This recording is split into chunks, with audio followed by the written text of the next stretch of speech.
Hello, everyone, and good evening.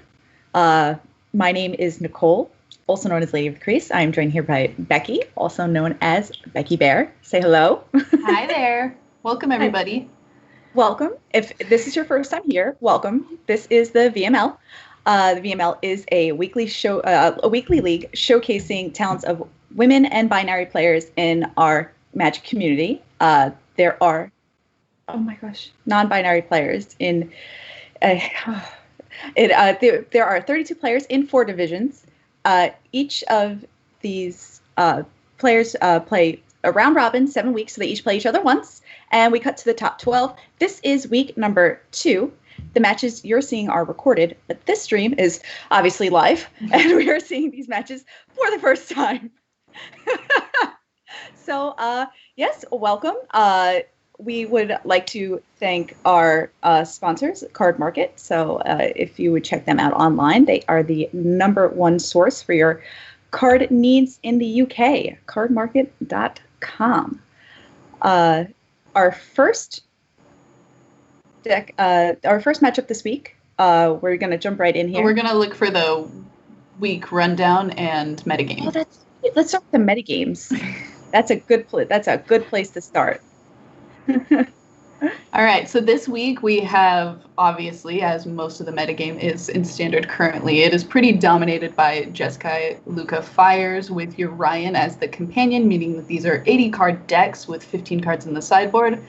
People who just really like to slap down these huge decks onto the table, even though we're all social distancing and can't be doing that right now, but metaphorically, that's what these people would like to be doing. It's what I would like to be doing. I registered Jeskai Luca Fires this week. A lot of us are kind of on the same plane of this is just a really powerful set of things that you can be doing. You're just spending these turns doing as much things as possible, and it's great fun. Another deck that likes to do a lot of things in the same turn is Boros Cycling, and it is our next most played deck, tied with Mono Red Obosh, followed by Gruul Midrange. The two Gruul Midrange decks are pretty different, but are also the same color and playing a lot of the same creatures, so they're grouped into the same kind of style. And then we have 2 non-Urian Fires of Invention decks, 1 Gruul and 1 Teamer, and then kind of just a slew of other decks. We had a lot of people come in and bringing to the table some really interesting things this week, and a lot of them you're going to get to see. Yes.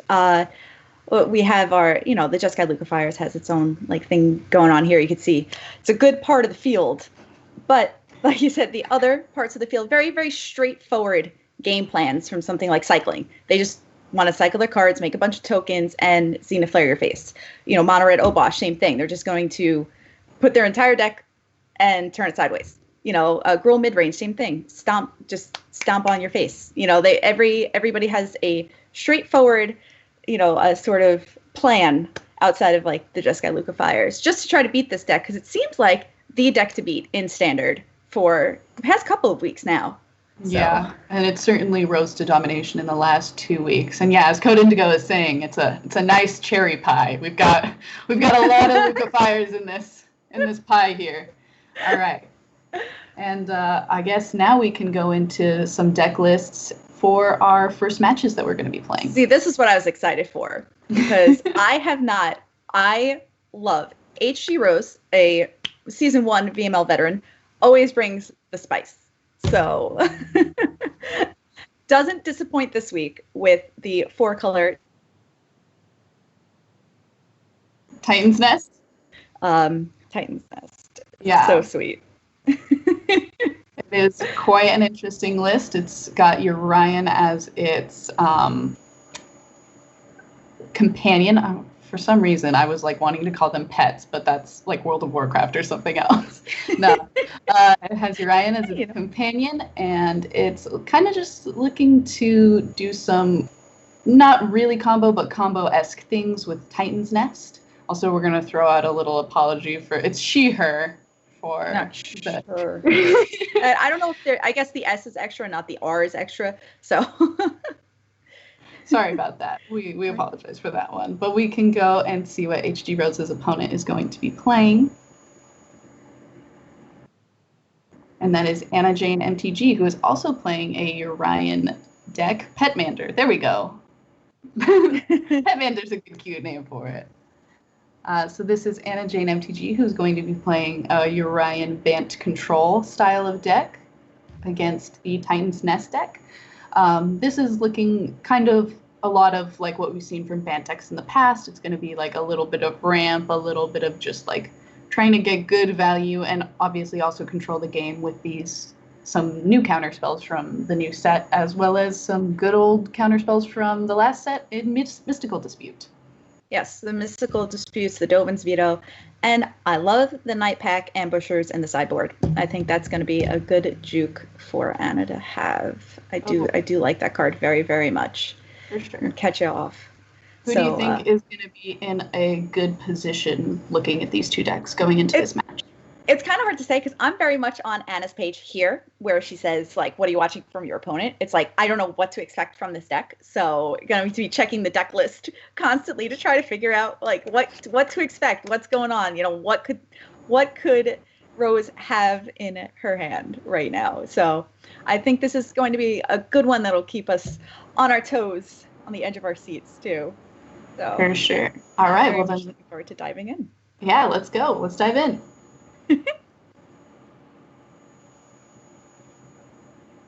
All right, so we're going to have Anna Jane at the top, and we will be watching from HG Rose's point of view. Stand Up the Vanguard. Wow, I don't even remember anyone playing that game for very long.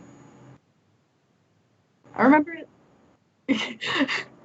Oh, got it. No, you're good. Vanguard was I tried to learn how to play that game, and I remembered struggling really hard. It just felt so different from Magic that I think it was especially difficult for me to get into. Yeah.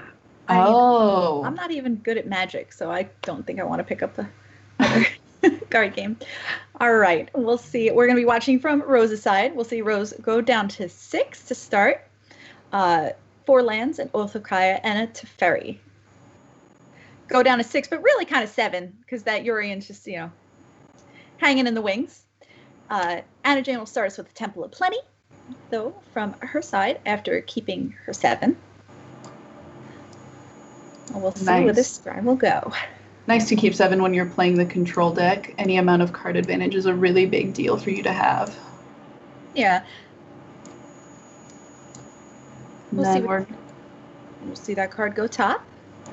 And a land draw for turn from Rose, the 3rd Triome. Throw those Triomes out as fast as possible so that they can be untapped.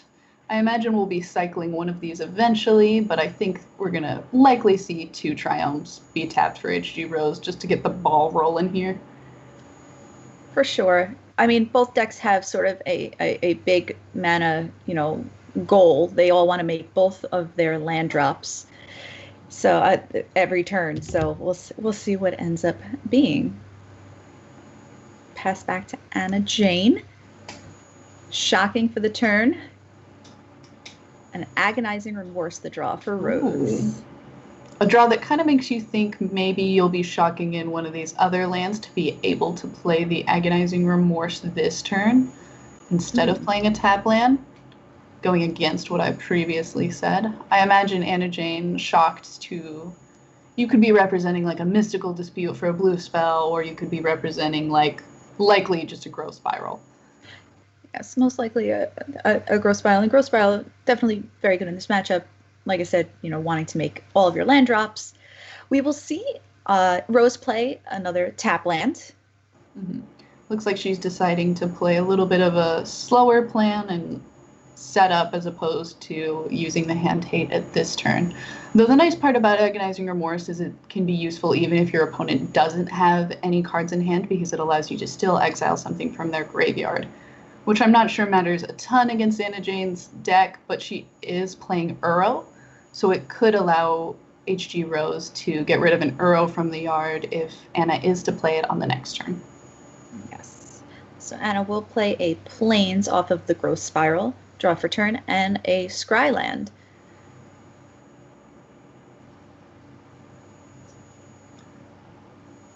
Oh, I forgot to make a Temple of Plenty, Valley of Plenty Witcher joke when the Temple of Plenty was played on turn one. I'm dropping the ball, obviously, here. That's all right. It's only game one. Only game one. There's more opportunities for me to sing "Oh Temple of Plenty" as we go on. All right, we'll be hanging out, waiting for decision for the scry here.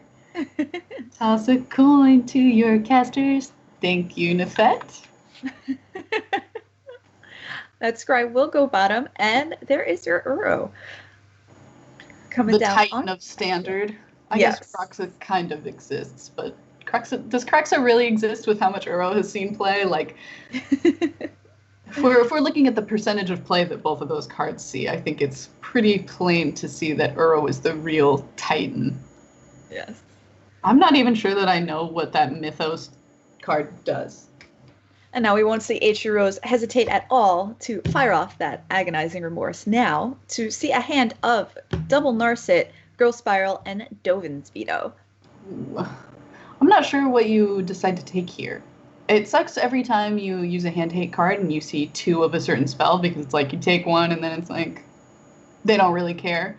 But I'm not sure that you want to play the Dovin's Veto, because I'm not sure that any of your spells care about being countered right now. Like, if you have the opportunity to land the Teferi, the Dovin's Veto is just a dead card anyway. The Growth Spiral doesn't really matter.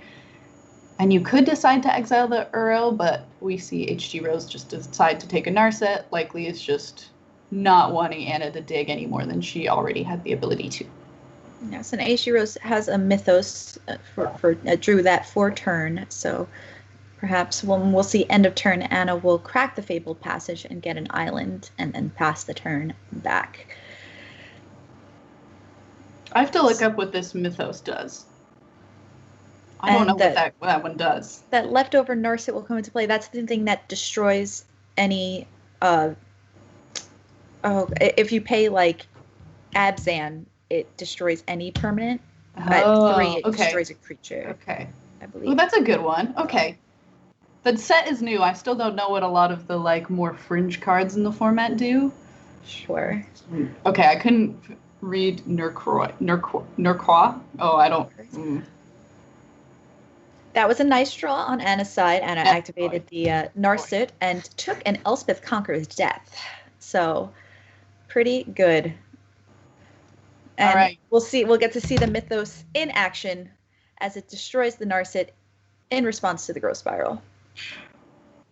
Couldn't spell it, couldn't say it. It's okay, but Mythos of Nethroi is how I'm gonna say it. That sounds right to me. All right, yeah. So we get to see it take down the Narset. The Narset found the Elspeth Conqueror's Death, and we're just gonna see Anna Jane pass the turn with the known Dovin's Veto in hand. The known Dovin's Veto that counters everything in H.G. Rose's hand, but it looks like she'll likely just cycle this turn.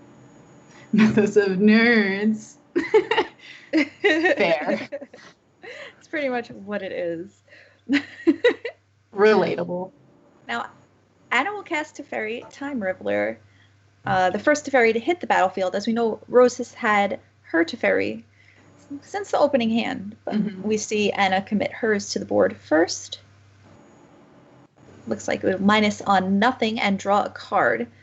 And then Temple of Mystery will come down and we will scry 1.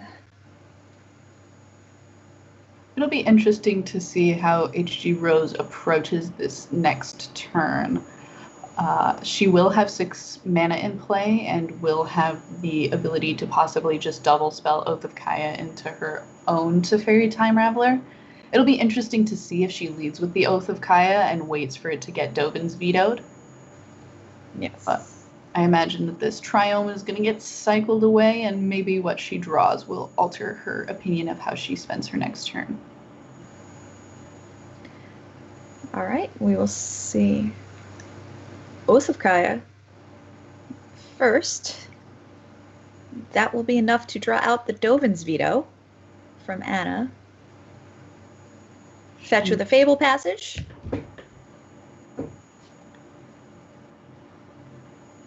I don't know what each of these triomes exactly match up with what yet, so I don't know exactly what mana can be made from HG Rose's side, but it is enough to play the Teferi of her own. Yes. And Rose will also minus to draw the namesake of the deck, Titan's Nest. Ooh, I'm excited. Yes.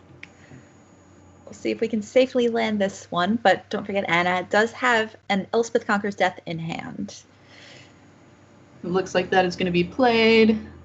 Target the only thing that it is able to in HG Rose's Teferi Time Raveler. Extinction Event. That's an interesting one. That is an interesting one. However, if you're looking at what's on the board right now, we could take Odd and it would exile both the Teferi and the Elspeth Conquers Death on the side of Anna Jane. Let's see. It is an interesting card for sure. I've heard a lot of pros give like differing opinions on how good it is. Yes.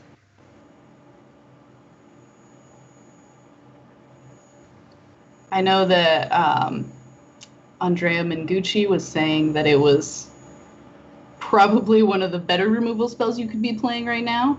Yeah. Oh, it's only creatures with converted mana cost. Okay, never mind. So it wouldn't get rid of permanents. Okay, I had to look it up because I also haven't played that card a ton. But, all right. So we got... Yeah, that card is devastating against Obosh decks. Oh, so. for sure.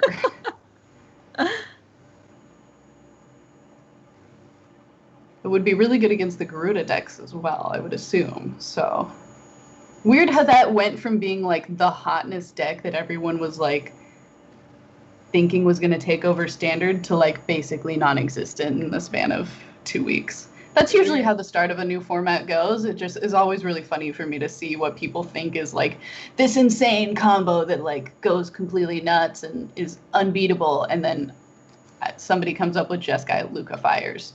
And we're just like, what was it Garuda you were talking about? Exactly. Oh, standard is a fickle thing. It really is. And I kind of love it for being that. I love that you can be playing one thing 1 week and then everything is completely turned on its head the next week. Yes. All right, we'll see Uro come back from the graveyard onto the battlefield. Anna will draw to have 2 cards in hand now. Both are players at pretty high life totals still, 24 and 21. There hasn't been much attacking or anything like that going on. Mm-hmm. So it's been the combo deck versus the control deck, so it's quite a bit of sitting, waiting, wishing. Yes, we won't see Yorian come down here, though, from Anna's side. So now we have Rose playing the Extinction Event. It's going to get neutralized. A new card from Ikoria Lara Behemoths. Yes. One that I'm excited to see. I think that we kind of needed some more... Weird of me to say we need more counterspells, but I think we specifically needed more, like, catch-all 3-mana counterspells. There weren't a ton of good ones before, aside from Absorb, and the mana constraints on that one were just far too difficult. Oh, so it's sure. nice to see a new one. And the ability to cycle is really nice. I think it's something that can lead way for a lot of good control decks to come forth. Right, and I think a control deck is what we need to beat Luca Fires. Yes, we'll see a big value hand, a big value turn from Anna's side as neutralized back in the hand. Got Narset off of the Elspeth Conqueror's Death. Got an Omen of the Sea off the Narset, and then got a Tameo, played the Tameo, brought back neutralize. And bounced that Mire Triton back to hand with Teferi. And played a Temple of Plenty. And played... and got the land drops in there, too. So. Oh, Temple of Plenty. All right, Mire Triton. Back out there. You got to block this Uro. You got to help us out. Right. All right, we'll see Mire Triton come into play. And Yorian close behind...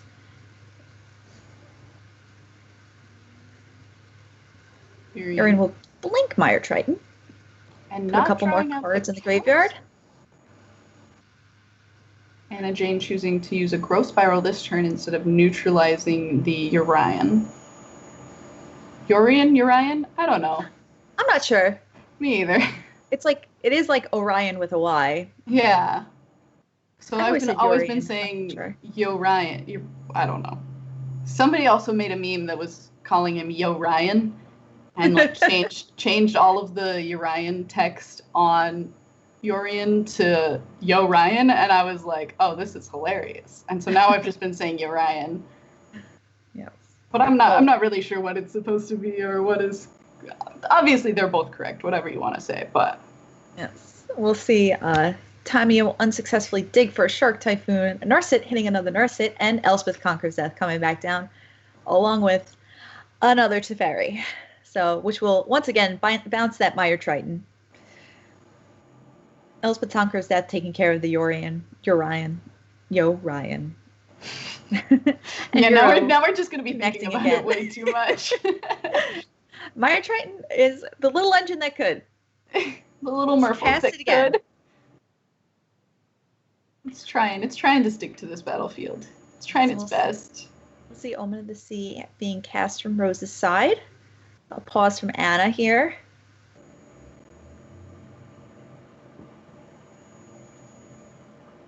Does seem that Anna is definitely, if we had a little Scry, 2 lands, not what Rose wants to see. Let's see what this draw will be.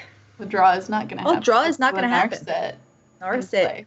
Passive punked. Narset is not my favorite card in the world. No. I definitely walked into it twice this week, and we even talked about it too. Like, prior to this week, we were talking about, we're gonna like mention some card drawing should be happening, and then Narset's gonna happen, and I was like, yeah, and I'm gonna run into it in my own games. Yeah, it's like, sure enough. Why didn't they counter that? Oh, Teferi, you know. All right, another bounce spell is going to allow this Uro to get in there again. And it seems to me that Anna Jane is in a pretty dominating position for this game. Yes, enough to cycle neutralize there before the attack. Castle Reintress coming down. And Narset will minus. Shark Typhoon, that's the Shark Typhoon Anna was looking for. Get this Sharknado going. Yes. If she decides to, yes, she's going to return, was that the neutralize, I believe, to her hand. So that's pretty sweet. You cycle it, you bring it back to your hand, cycle it again. Mm-hmm. That's something you'll see with the cycling decks as well, the Boros and Jeskai decks. You get to cycle your Flourishing Fox, and then if you have a Lurrus in play, you just get to play it again, and it's great fun. A lot of card value that you get to accrue from returning cards that you cycle back to your hand. And we got Narset coming down on Anna's side again.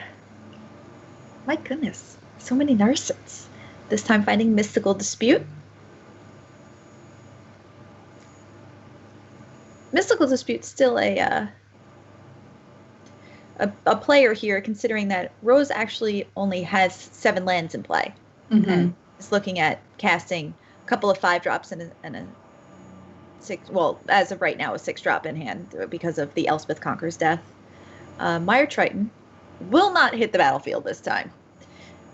It's enough to get the neutralize. Now this is another one. Is it Underrealm like? I think it's Lich. Is it Lich? Yeah. Lich. It's such a gross word. I don't like it, but I kind of like it. I'll say it. Underrealm Lich. Yeah. That card is an interesting card. It's one that has made many a judge call in its time, even used in limited.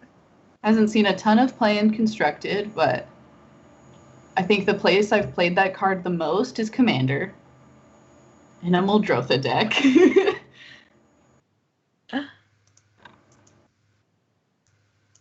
All right, Tamio just kind of sifting through this deck.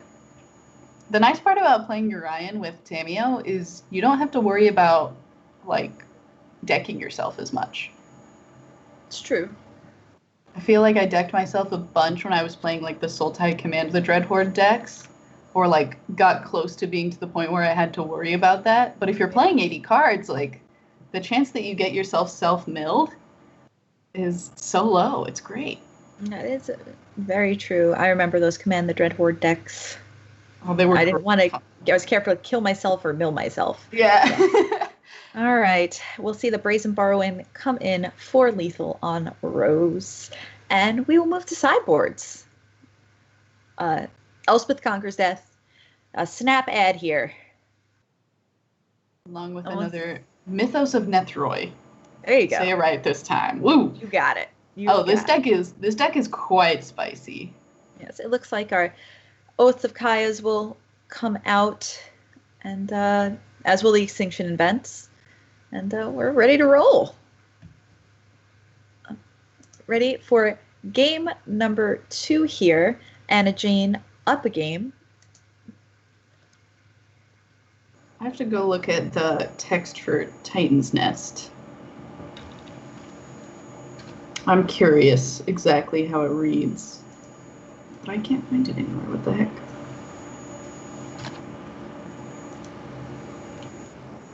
Oh, thank you. I forget that we can do that. Oh my goodness. Oh, yeah, I'm no, sitting it's here okay. trying to Yeah, look you can it up. just type exclamation point card name in chat. Also, if you want more information about the league, you could type in exclamation point VML to find out about how you can join our awesome community. So make sure you're following Aspirant both on here and on Twitter. I believe the @ for Twitter is the same as the @ for Twitch. Do you call them ats on Twitch? I don't know. I don't know. I wish everything would all just be the same and cohesive, and it's not. Why would it ever be? Right. Why should things be simple? There you go. Titan's Nest.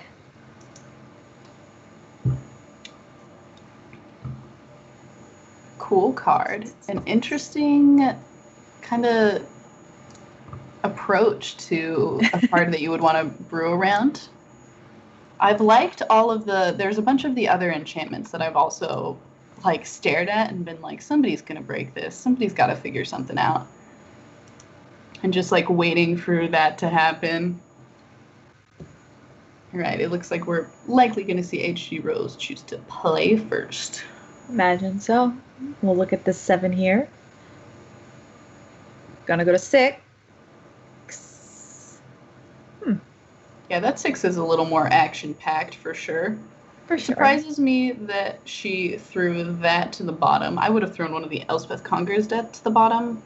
But I'm a subscriber to the school of you should throw back whatever costs the most mana is usually the thing that I try to err on the side of caution with.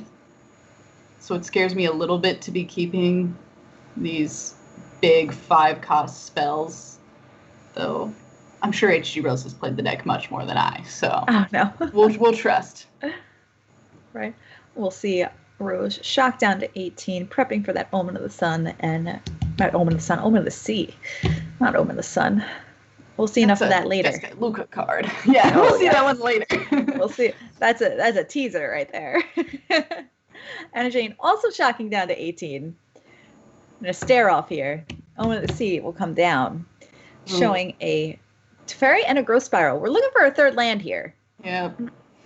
We need a 3rd land for these 5-drops that we kept. Oh no. Yeah, this is the thing that scares me. Though I suppose like we threw to the bottom a 4-cost card. So it wouldn't have really made a difference here, but it does always spook me when I might have played out the Fae of Wishes just as a 1/4 to just like start applying some amount of pressure. It seems to me that Anna Jane's deck is like kind of slow, and maybe just like having anything on the field to just like hit a little bit would have been helpful from my point of view. And we have other things that we'd be doing on our 4th turn instead of casting Granted. Yes, it is definitely true. You get value out of it later, maybe with the bounce effect. Missing the 3rd land drop 2 turns in a row, not very good. We'll see a Temple of Plenty from Anna Jane's side. Schedule. What kind of schedule are you looking for, Ryan? We can maybe help you out. I'm not sure that exclamation point works. Sorry for cutting you off, Nicole. Oh, no, please. No, I'm glad that you're helping. We did draw the third land on H.G. Rose's side. Let's see if it is enough. She will shock that into play, going down to 16. And we'll see Anna Jane growth spiral, end of turn, and pass it back. Hopefully you can decipher that a little bit. I didn't copy the numbers, but it is going to be H.G. Rose versus Anna Jane, which we are watching now. Clarion versus Nessa Meow Meow. Then Nefet versus Zabrakis. Okay, I think I got that right. And then Annabelius versus Angel of Grace. You're totally welcome. Oh my gosh. Anything for chat. Yeah. Twitch chat MVP. Almost anything for chat. Almost.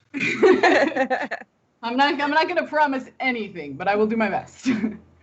All right, nice part about this Omen of Sea is that we get to crack it to scry because we didn't have anything to use this mythos on. Find us some land drops, please. Yes, and we'll see 2 non-land cards go to the bottom there. And an Agonizing Remorse for H.G. Rose. At least a castable card. That's true. So, and at least a card that lets you kind of get into Anna Jane's head a little bit, lets you see what's in the hand, or just, draw out a counterspell. And that's a no ma'am from Anna Jane, drawing out the Dovin's Veto and flashing in that Brazen Borrower. Yeah, Anna Jane is following also my school of throw in something to start beating face with. Yes. And we'll see Tamio hit the battlefield here. As my second request, can you make it so I don't have to mulligan this weekend? I will give all of neutralized to the hands, and even though drawing the 4th land just not enough for Rose. We'll see Anna Jane come out victorious. So I believe that makes her 2-0. Yeah, looks like that does make Anna Jane 2-0 at week 2. That's beautiful for this season. All right, and we're seeing Bant Control. It seemed like it was kind of a little bit of a, obviously stumbling on mana from H.G. Rose's side that game. And it's kind of a sad matchup to end up in where you're a control deck playing against a combo deck. It's like the natural predator of the combo deck. So it makes sense that you would be running into some trouble with the control deck from Anna Jane's side. And Anna Jane is going to take it down. Yes. Well done. Well done. And it looks like we're going to head into our next match, which is going to be Clarion versus Nessa Meow Meow. Sweet. And we'll start from Clarion's side here. Looks like your Teamer Adventure decks, which she said was her favorite deck in Standard and was excited to pick it back up again. So we've come full circle with Teamer Adventures. Yeah, Teamer Adventures coming back into it. I know a lot of people who've been analyzing the metagame have said that since the Urian Luca Fires deck has become so prominent, that it's likely that the Teamer Adventures deck is something that we should be moving back into since it was able to dominate Fires decks in the past.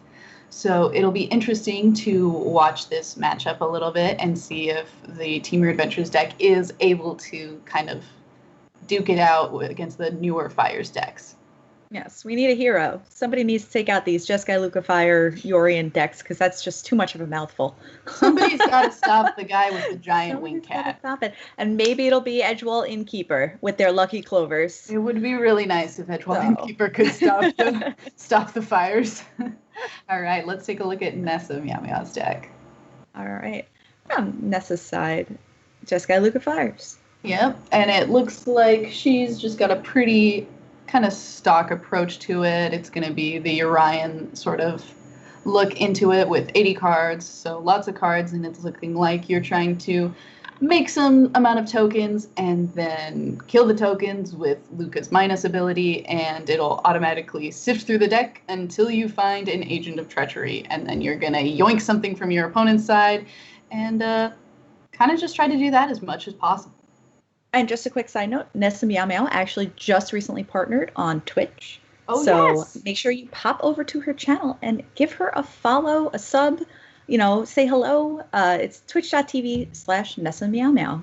Yeah, tell her we sent you. Tell her she's great. She's very sweet. We love her. She's fantastic. We love everyone here, but it's true. It is very exciting when one of our own gets a recent partnership for sure. Yes, we're totally excited to add her to the VML this season. All right, let's dive in. Let's dive in. We'll be watching this match from Clarion's side, who will choose to be on. Yeah, and Clarion is playing the rare no companion, no pet mander. Yes. To be seen from this side. Gonna take a look at this hand and see if we want to keep it. This is a little tough because it seems like a good hand. However, I'm not sure that Bone Crusher Giant has the most impact against the Luca Fires deck. Yes. Killing one token's no good if you can't kill them both. Yeah. And it doesn't do so well against Teferi. It does okay, but it doesn't do the best. You definitely want it to do more than it does. She definitely has ramp and a way to build up. She has a little gas here. We can get it going. We'll see a tap land from Nessa's side, and I think this hand would have been perfect if one of the Bone Crusher Giants was replaced with a Lucky Clover. I think that would have really allowed these adventure cards to do the absolute most for Clarion. And I think she needs them to do the most. That's where a lot of the steam from this deck comes from. You're just using these cards that are 2-for-1s to become 3-for-1s, and you really need to get as much value as possible because that's also what Nessa's deck is trying to do. It's just kind of drown you in the value that she can get out of sacrificing tokens to make a 2/3 that steals an entire permanent from you. All right. But we'll see Clarion carry on and ramp with that Beanstalk Giant. Nessa Meow Meow playing Omen of the Sea, and now a Teferi coming down. Interesting to see. She will minus on the Omen of the Sea, bouncing back to her hand. Looks like she has 8 cards in hand and is going to have to discard at this point. Yes, discarding a Birth of Melodus. We'll see.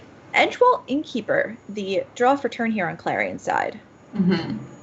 I imagine that that's going to kind of try to come down as soon as possible, but the mana constraints happening currently are a little awkward on Clarion's side, but that Teferi has definitely got to go. And now we're going to see, I imagine that... Okay. I personally would have liked to have seen the Innkeeper into a normal Fae of Wishes just to start getting some card draw looking for a Clover again because I think it's so important in this matchup. But she goes ahead and plays a Bone Crusher Giant, also a fair play. The 4/3 body is very good here and is going to allow her to start attacking the life total and any other planeswalkers that come down. Yes, we like seeing that pressure. Fires of Invention followed up by an Omen of the Sea from Nessa Meow Meow. We'll see how these scries go. Both bottom. Don't like either of those. Escape to the Wilds. Draw for Clarion here. It's going for a wish. Ooh. Wishing for... Ooh, I like this. Wishing for a repeal. Yeah, we don't like that Fires. That can go straight to the bottom of the library. Straight to the bottom of your 80-card deck. Good luck finding that again. Yeah. And then smash it in with the Giant. Yes, Bone Crusher will get into the red zone, bringing Nessa down to 12. That's a pretty good spot to be in. I think you want your opponent to be kind of on the lower end. Sadly, Nessa is able to just have another Fires of Invention in hand, and that's got to feel a little rough. I imagine you play another kind of enchantment removal in Clarion's sideboard that you can go and find, but it is going to be a little tough stuck on 5 mana. Okay, that might help us out a little bit. Yes. We'll see that Elspeth Conquers Death taking care of the Bone Crusher Giant. We may see another granted here. Let's search that sideboard. Yeah, let's see what we're going to find to handle what this time. A Once and Future. That's a fun one. That's a fun one. Interesting pick. I imagine her thought process is just trying to get the Once in Future to get back the Mystic Repeal and get rid of this Fires of Invention again as quickly as possible, it is kind of the thing that allows you to, from the Orion side, do as much as possible in a single turn. Yes. Fortunately, because of the Elspeth Conqueror's death, it does cost 2 more. So we'll see if Clarion will be able to draw a land here. Yeah, Nessa plays that Omen of the Sun and Luca. Yeah, that's a scary turn. This is a, yes. It's a yikes, yikes, yikes. Yeah, this is exactly the value that the Fires of Invention deck allows you to get. Not even going to take the Fae of Wishes, not even worried about it, just going to take a land. And we're going to kind of see, at this point, Nessa's just going to try and keep up the pressure and just really make sure that Clarion doesn't have a way to come back into this game, as she's kind of locked out currently through the sheer amount of permanence that Nessa has on the board. And the pressure that Urian, sitting in the commander's side, is having. Like, oh, if Urian comes down, you're in a lot of trouble. Always in the wings. Waiting ever so patiently. Urian is definitely just like this looming shadow that's just like waiting to annihilate everything.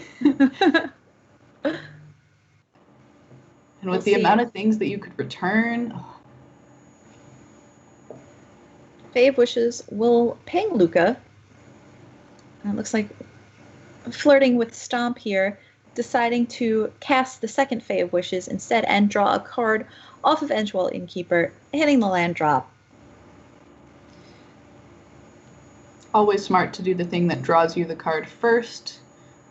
Yeah. Definitely makes sense, but at this point now you can't cast the Stomp because it costs more because of Elspeth Conqueror's death. I always forget about that part of Elspeth Conqueror's death, and it's been way more annoying than I ever thought that it would be when I first read that card. Well, it will decrease in cost on Nessa Meow Meow's side, so perhaps waiting. Yeah. Now that we're going to this third chapter, we could, still stomp Luca this turn. Nope. We just would have to do it soon. Never mind. Never mind.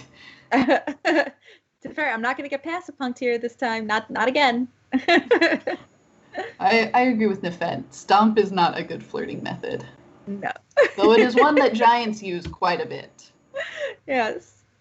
Oh, we'll see Teferi bounce the Agent of Treachery back to hand and then be recast. Ugh. Board free off of Fires of Invention, stealing Steam Vents. Still not going after any creatures or anything in play, just going to go straight for the lands and just try to keep Clarion from being able to cast or pull ahead in any way.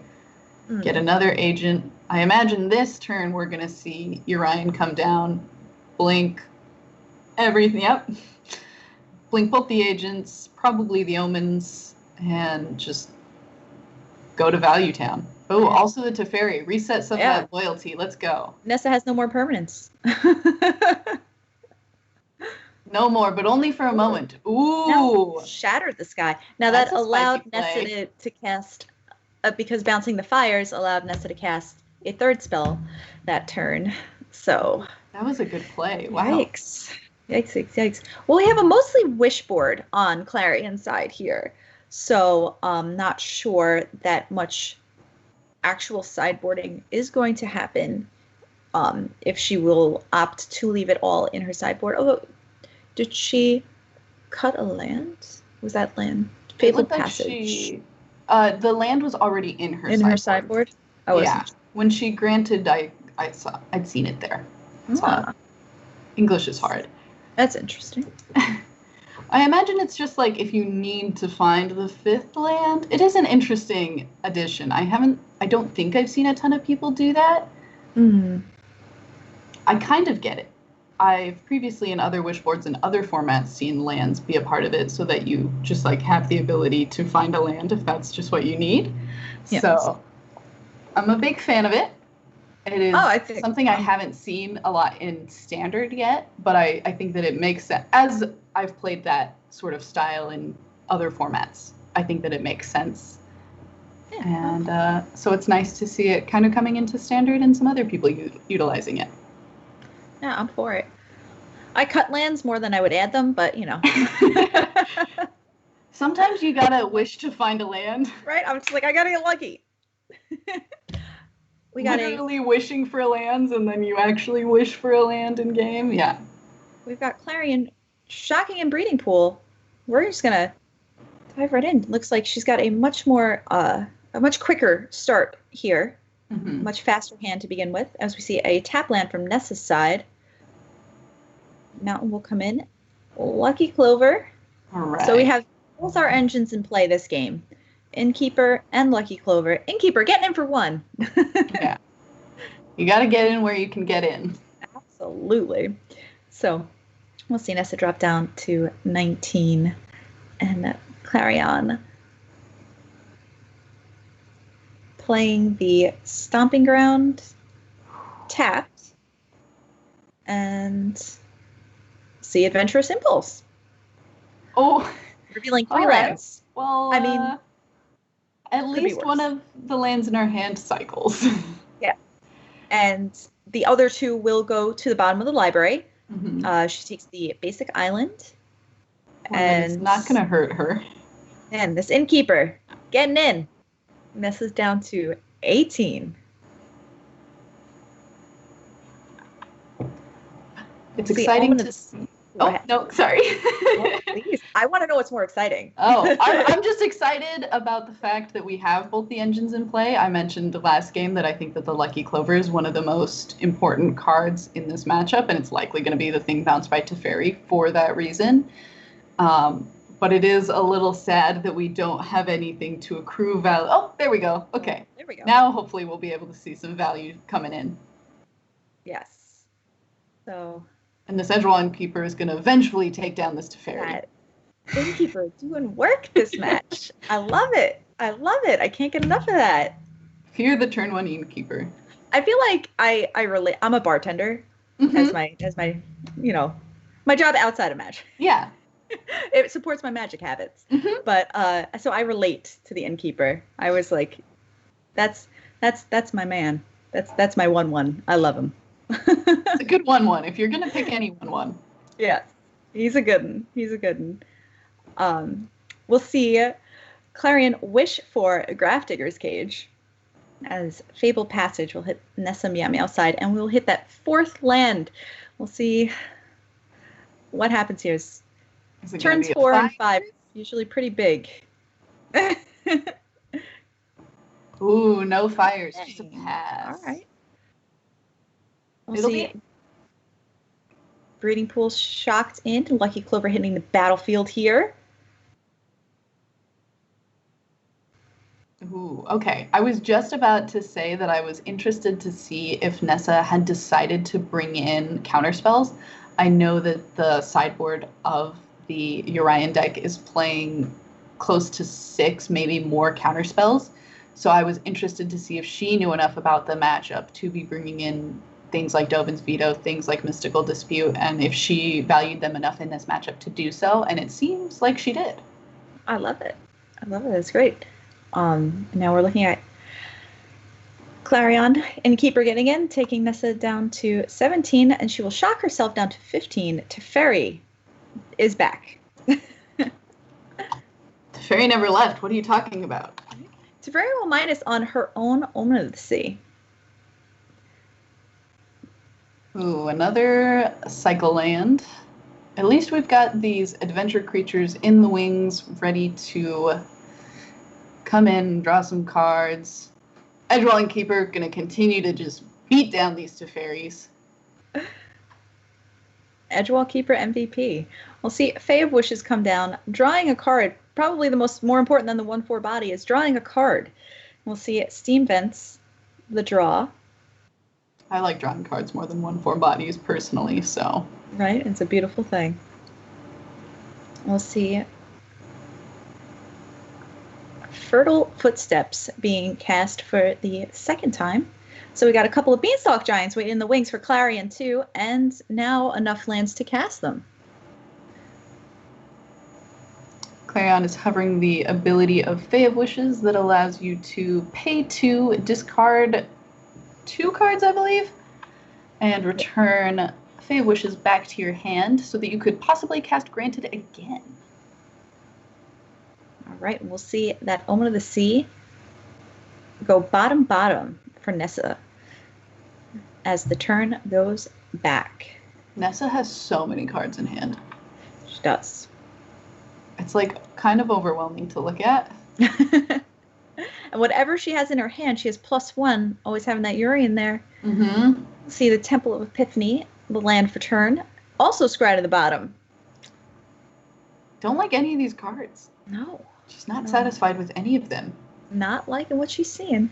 But Urian will come down. It must all be lands. Only lands if you're casting Urian here. We're seeing a blink of the Omen of the Sea, which in itself is good value. Yeah. So. You're getting a 4/5 flyer for 5 and you're getting to scry 2, draw a card. I'll take that. Yeah. I'd play a 4/5 flyer for 5, scry 2, draw. You know? That'd be a mythic rare in most sets. Right? Instead, all you have to do is play 80 cards, steal. Done. As most of Standard has said, done indeed. And we'll see a top-bottom there. Now, Clarion will discard both of the land cards to bounce the Fae of Wishes back to her hand. All right, I'm and curious. Nessa will discard. Discard both of those triomes. All right. Ugh. We're drawing so many lands. Oh, no. In our game before, we had too few lands. In this game, we have too many lands. But this time we have a 9/9. That's true. At least we have that. And that Beanstalk Giant only getting bigger. Beanstalk Giant makes me feel safe. The 9/9 makes me feel safe. All right. Glass Casket from Nessa's side. Not Edgewall Innkeeper. Not Eddie. He's done drawing cards for now. And we started with Eddie and we started with a Lucky Clover, and now we don't have either of them. You're right. Oh, there we go. Hey. He's back. Resilient, if nothing else. Trustworthy at most. Right. So Urian attacks, bring Clarion down to 12. Nessa is at 15. Like, between the shock lands and other things, these life totals, haven't been sustaining themselves. So. But we do have this 9/9 that's going to attack, and that's no joke. That's a lot of life. We do. Oh, well, casting Granted here. See if it gets a response from Nessa's side. Ooh. It's always interesting to me when people choose to use Mystical Dispute as a way to make people just pay 3. It makes me feel like Nessa has another one. Yeah. Okay. So we'll see that draw out a double Mystical Dispute. Interesting that we're choosing to pay 2 life here when there's nothing that we could possibly represent. I believe that's probably a misclick. Perhaps. I guess. I'm not sure. Moment of the Sun will come down. Gain Nessa a couple of life, back up to 17, and a chump blocker for Beanstalk Giant. And here something comes to Luca. die to Luca. Oh, no. Oh, no. I have a feeling we're not going to have a 10/10 for much longer. Oh, she plussed. Oh, she did.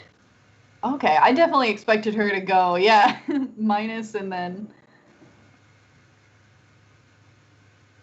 I definitely expected her to minus the 1/1 and make it into an Agent of Treachery, and yeah, take the 10/10, but okay, all right. Because of Cage. Oh, you're totally right. Thank you. Yes, you are 100% right. See, we got passive punked again. That's just not a passive punk that I'm used to. I'm used to, right? I'm used to the Narset passive punk. Where's the Teferi? I don't understand. But we're good. We can tell that Nessa plays a lot more Magic than at least me, because she did the really cool play in game 1 where she bounced everything with Urian and then cast Shatter the Sky, and she remembered the Grafdigger's Cage this game. So... Yeah. I don't ever remember those things. Yes. All right. Clarion will... At least we get in for 10. Get in for 10. Bringing Nessa down to 7. And drawing another card off of Edge Wall in Keeper will be a Growth Spiral. Only one open, so not able to cast that. So certainly tense though. 7 to 6, but our side has 2 10-10s and a 1/1 versus Urian. Who will win? Yeah, it's definitely a close match. If this was Yu-Gi-Oh, we'd say tune in next week. But this is Magic, so you're going to find out right now. We wouldn't do that to you. Or would we? Or would we? All right, we're going to see another plus from Luca.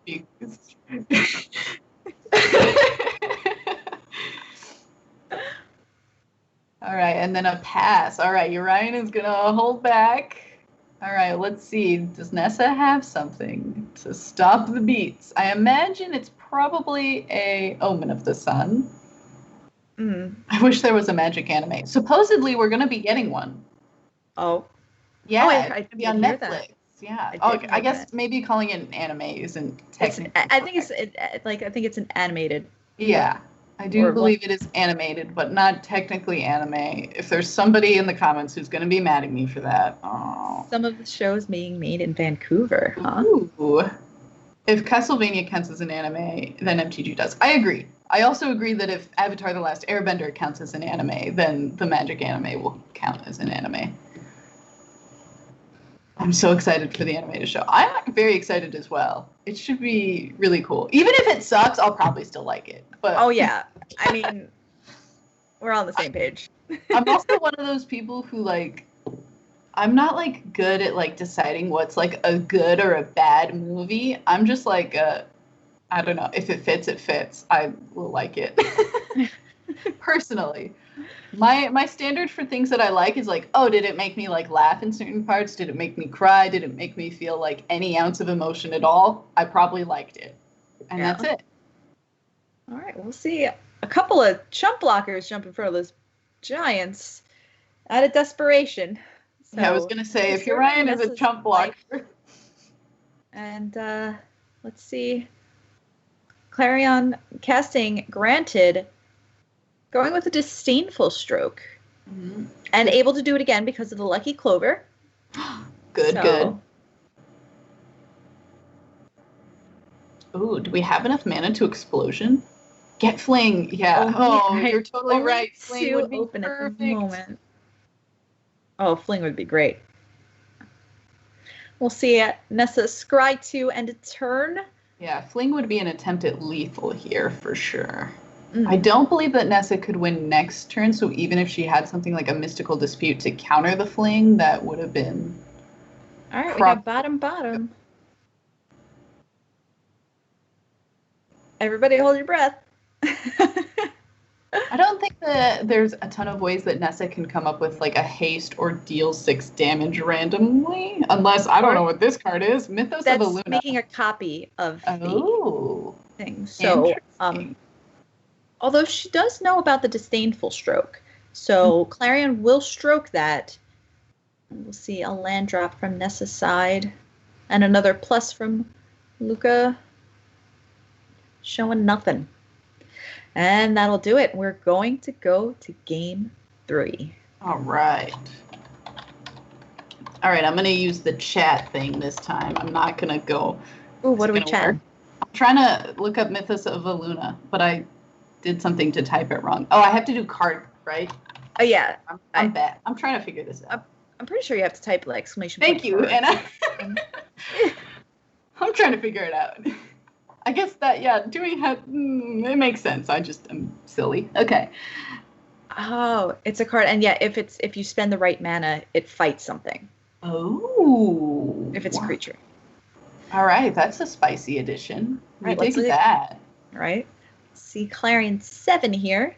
We've got 4 lands, a Fey Wishes, a Lucky Clover, and a Lovestruck Beast. I don't think you can ever say no to a hand like that. That seems like exactly what you want to be doing. Usually Something you on every turn. We'll see the forest hit the battlefield. And like you said, nice curve here, starting out with Heart's Desire. Make a 1/1. Nessa will sack that Fabled Passage in response to fetch a basic island. And we have a 1/1. That worked out good last game. That's true. The 1/1 we had last game did some huge work for us. Yeah. See a tap land from Nessa's side. And shock from Clarion, playing that lucky clover. Get this clover onto the field. Hit 1/1 again. Oh, yeah. All right. Worst case scenario, Nessa has a Teferi and bounces the lucky clover. All right. No Teferi. Good. Clover staying on the field. Best case scenario for us. Yes. So Clarion will play the breeding pool. Let's get in for one before anything else. Moosers, hello. Hello, Moose Gang. Hey. What's the plural of moose? Meese. Meese. You could have literally said anything there and I would go with it. Like, what's a group of moose? You know, what is actually a group of moose called? I think it's just moose. Mooses. Well, I mean, like a group of moose. I've subscribed to Moosin and Meese. I actually, as a child, listened to this comedian who has an entire comedy sketch on the plural of moose. Yes. Well, it's on the poll, just that. A linguine of moose. There we go. In the Magic community, it's a linguine of moose. There's an entire linguine of moose in our chat right now, and I love it. Sam's making pasta for dinner. Ooh, that sounds nice. Right? Is that an invite? Pasta for dinner? Yeah.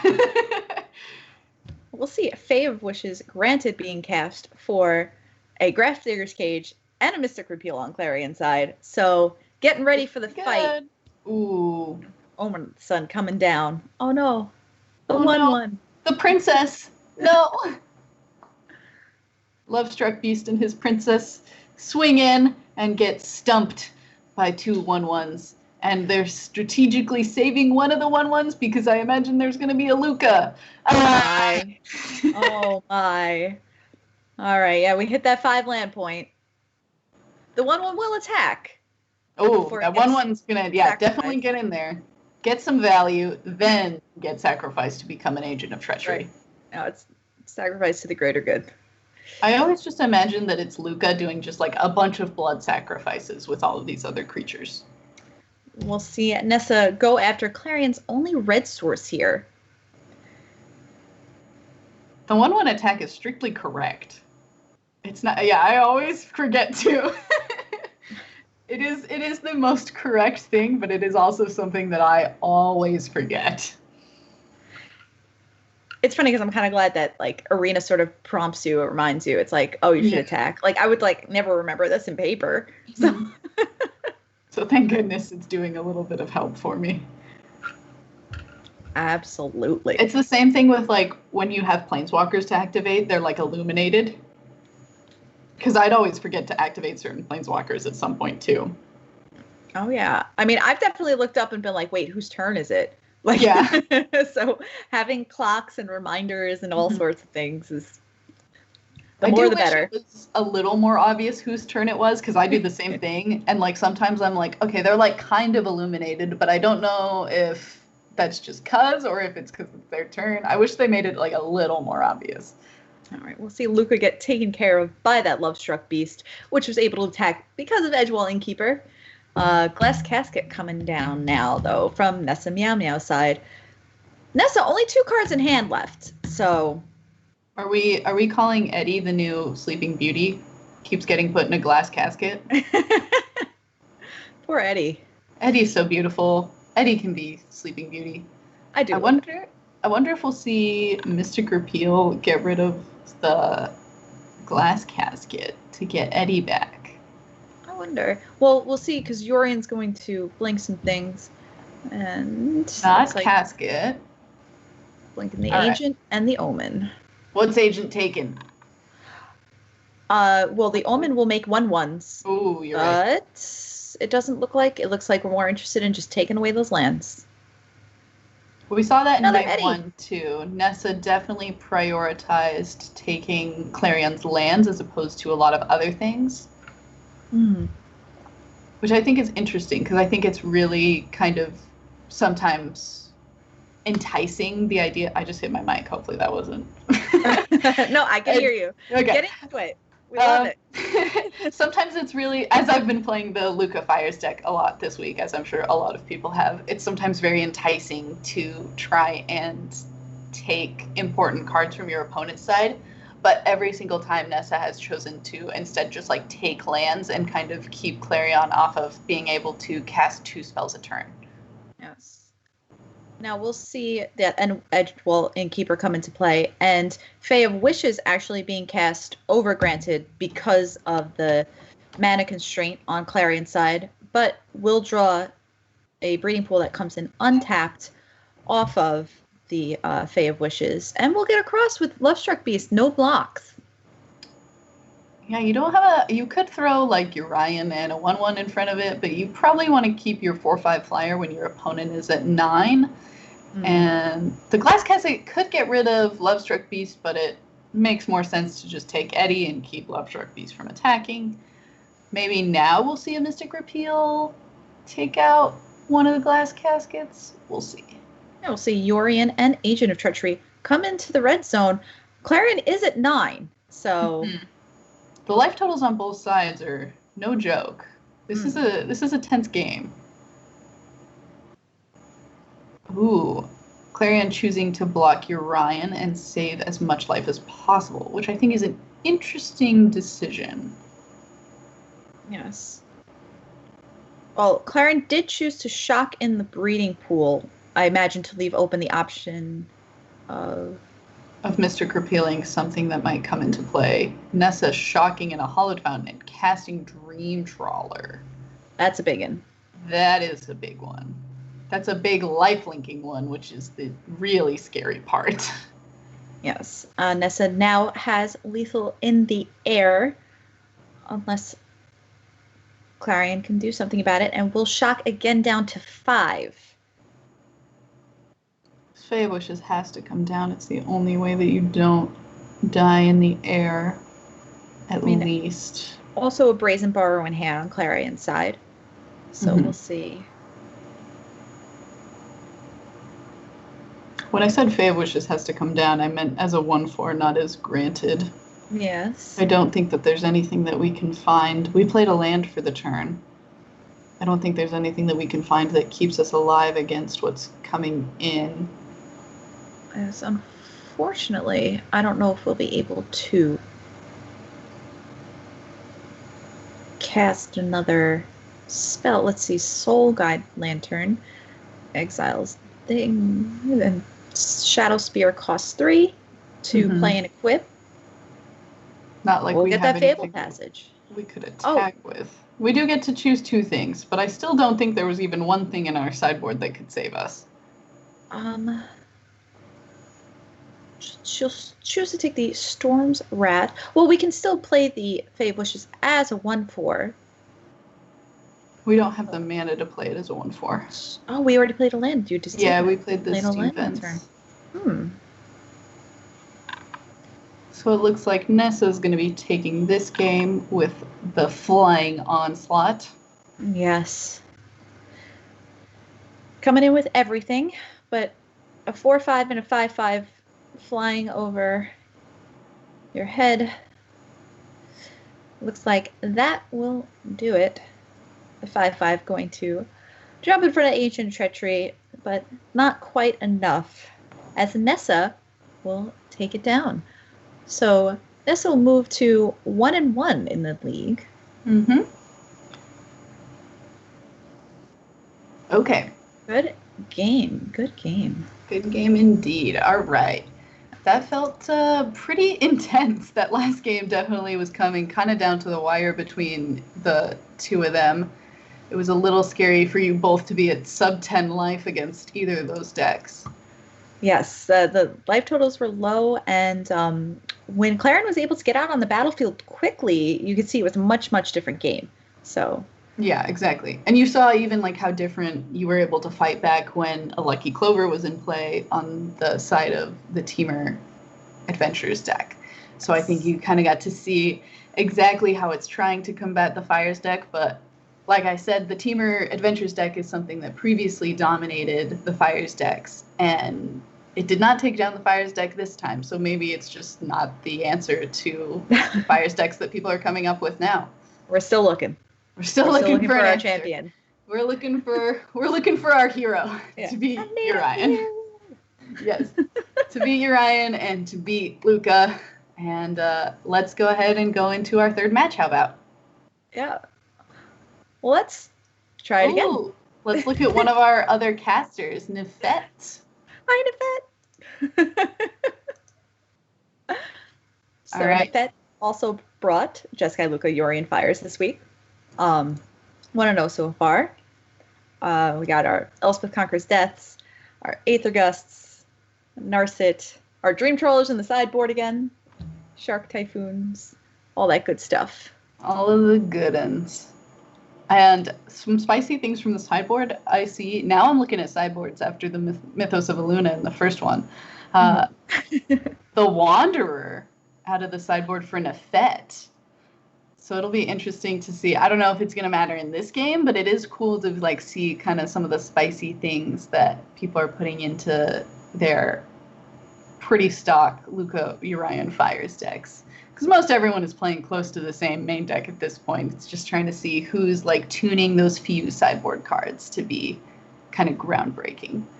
Yes. And Nefet will be playing against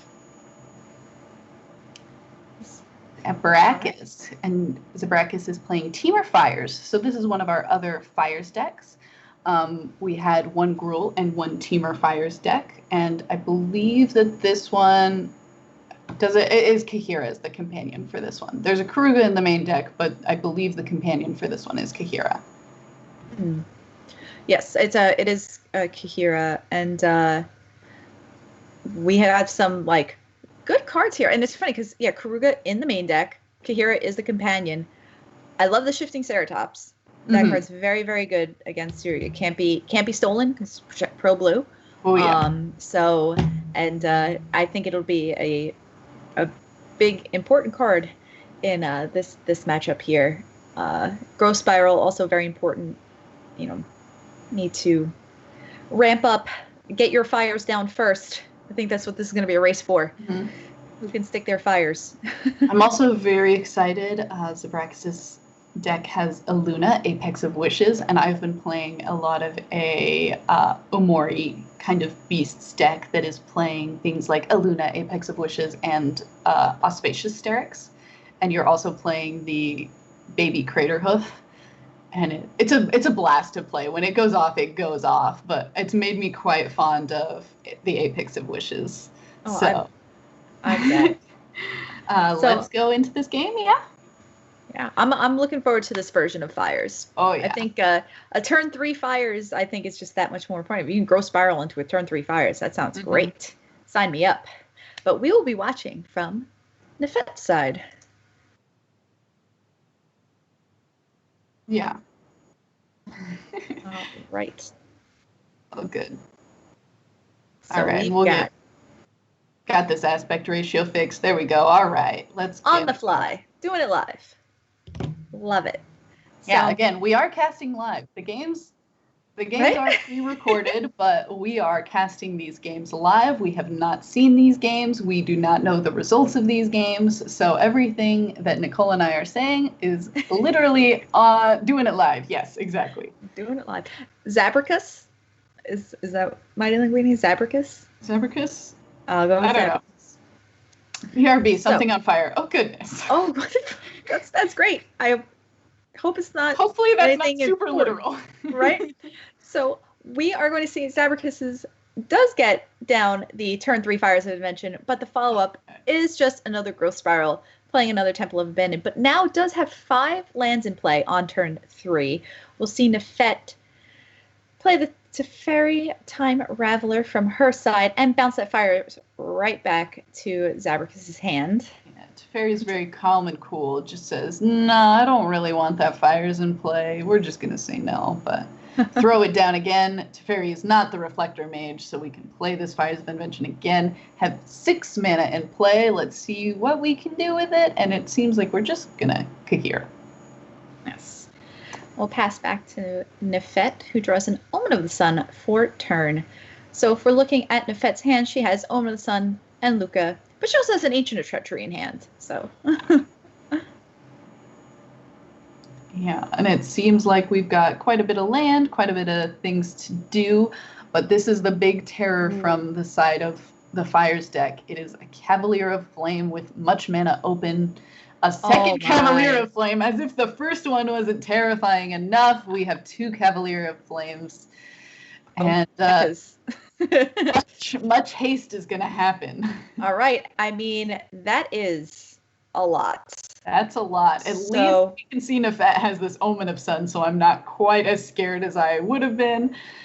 But at least Zabrakis, I think it's interesting to note here, has pumped the Kahira and the Cavaliers enough that if she had attacked all at Nefet, Nefet has to block one of the Cavaliers and can't double block both of the soldiers on Kahira and kill Kahira. So that is a plus side at least. At least they are both 10 power and can't just kill Nefet.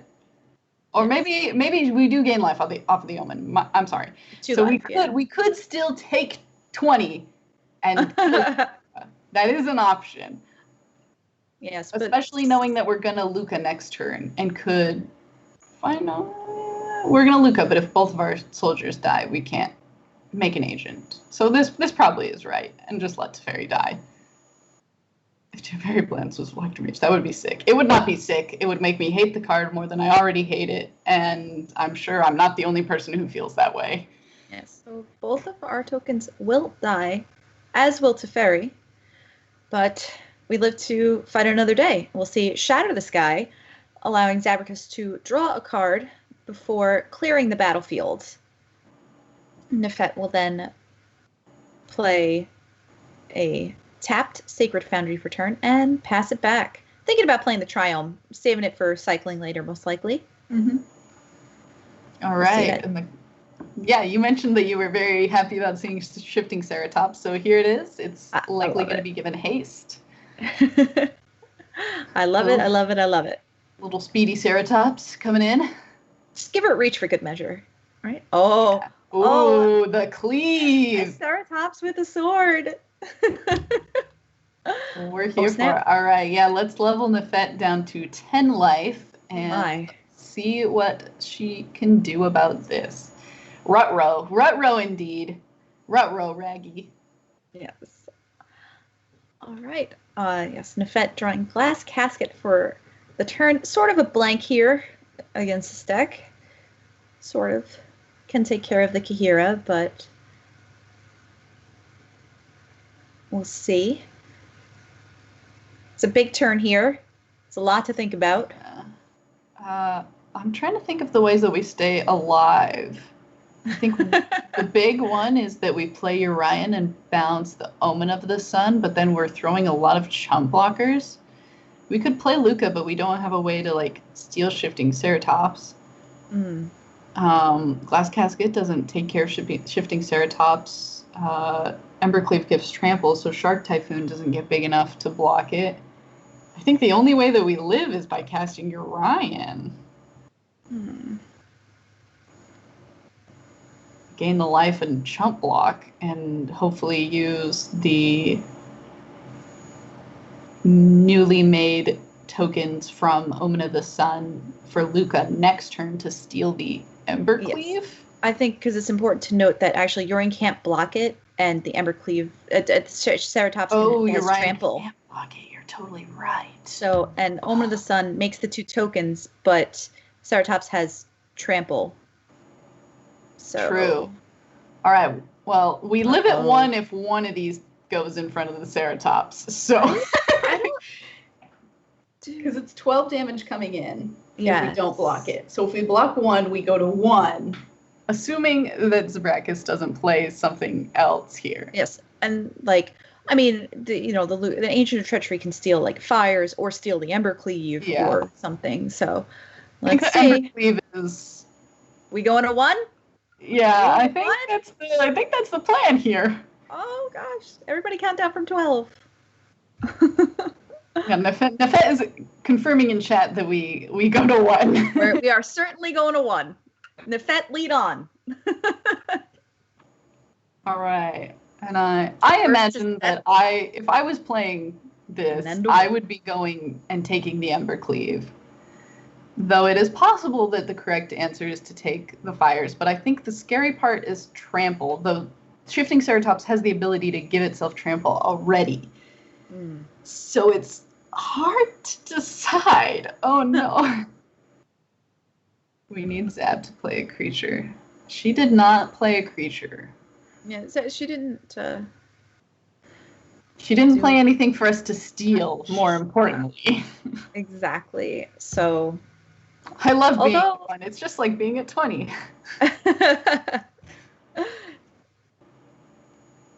See, we almost don't want Zabricus to play anything that we can steal because that might also mean we're dead. So it's just a scary sort of, catch-22. Elspeth Conquers Death. A fairly good draw, but can't cast it, so we're dead. We needed the Elspeth Conquers Death to be the draw for turn. Yeah. Not quite enough. All right, Teferi's going out. Teferi's out. Teferi's out. Teferi doesn't do well against a bunch of little creatures and things with trample, so going out.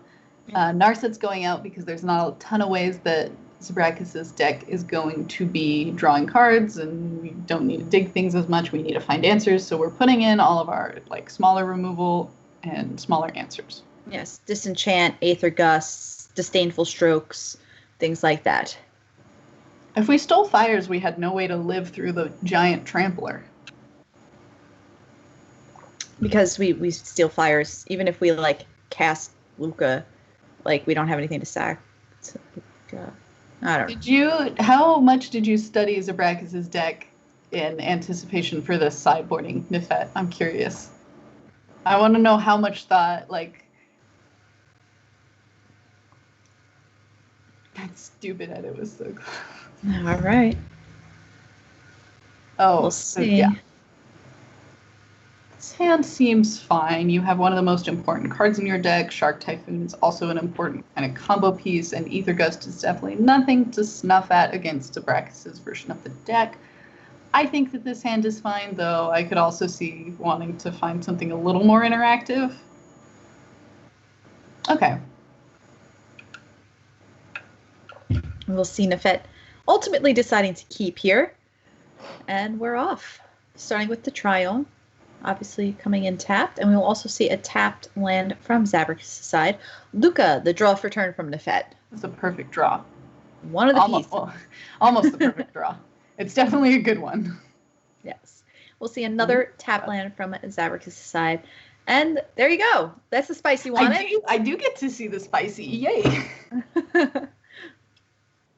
That card is certainly good against things like Questing Beast, good against things like Shifting Ceratops, so very excited to see the Wanderer come in here. We took out all the 3-mana Planeswalkers, and we're throwing in a few more expensive ones. And Nefet drawing Omen of the Sun means she drew yet another piece of what she's looking for as her ultimate game plan here. We'll sack the Fable Passage. Just another piece of the puzzle. Yes. Slam this fires. This has all just fallen into place for Nefet. You'd never guess that these decks are 20 extra cards than normal. Right. They always have it. Never didn't have it. We'll see the Omen of the Sun come down on Nefet's turn. And Zabricus is going to cast her own Fires of Invention. Ooh, and a Shifting Ceratops to boot. And now we're gonna see the Wanderer. I'm so excited. I mean, we all know what's gonna happen. Wanderer's gonna come down. We're gonna get rid of this pesky Ceratops. But I'm excited that it is just existing in the realm of Wanderer-ness. Yes. We'll see this main phase cycle a Shark Typhoon here for 2. Trying to draw that 5th land. Darn, that's almost a 5th land. It'll find kind of us a 5th land. Yeah, you know. So it'll do for this turn. It means we get to do spooky things with Luca next turn. Yes. What? No attacks. Why aren't we attacking Nefet? Hold up. I'm sorry. Stop the stream. Stop the stream. Oh, I guess if we're worried about another shifting Ceratops, all four creatures, or all three creatures could go to block a shifting Ceratops. Well, no, because the shark can't, but instead this is just a questing beast and a Cavalier Flame, which is obviously, which seems much more spooky to me. So, Nefet is at a healthy 22 here, though. I think it's too scary to attack. That's fair. Well, we get it. And the Wanderer will go out as quickly as they came in. Drawing that Steam Fence return, though.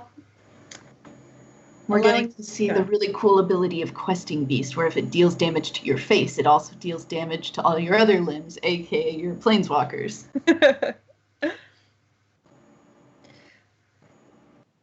And the Agent of Treachery will choose to steal Questing Beast. Yeah, that Questing Beast is too scary. Also, it has haste, so we get to attack with it this turn.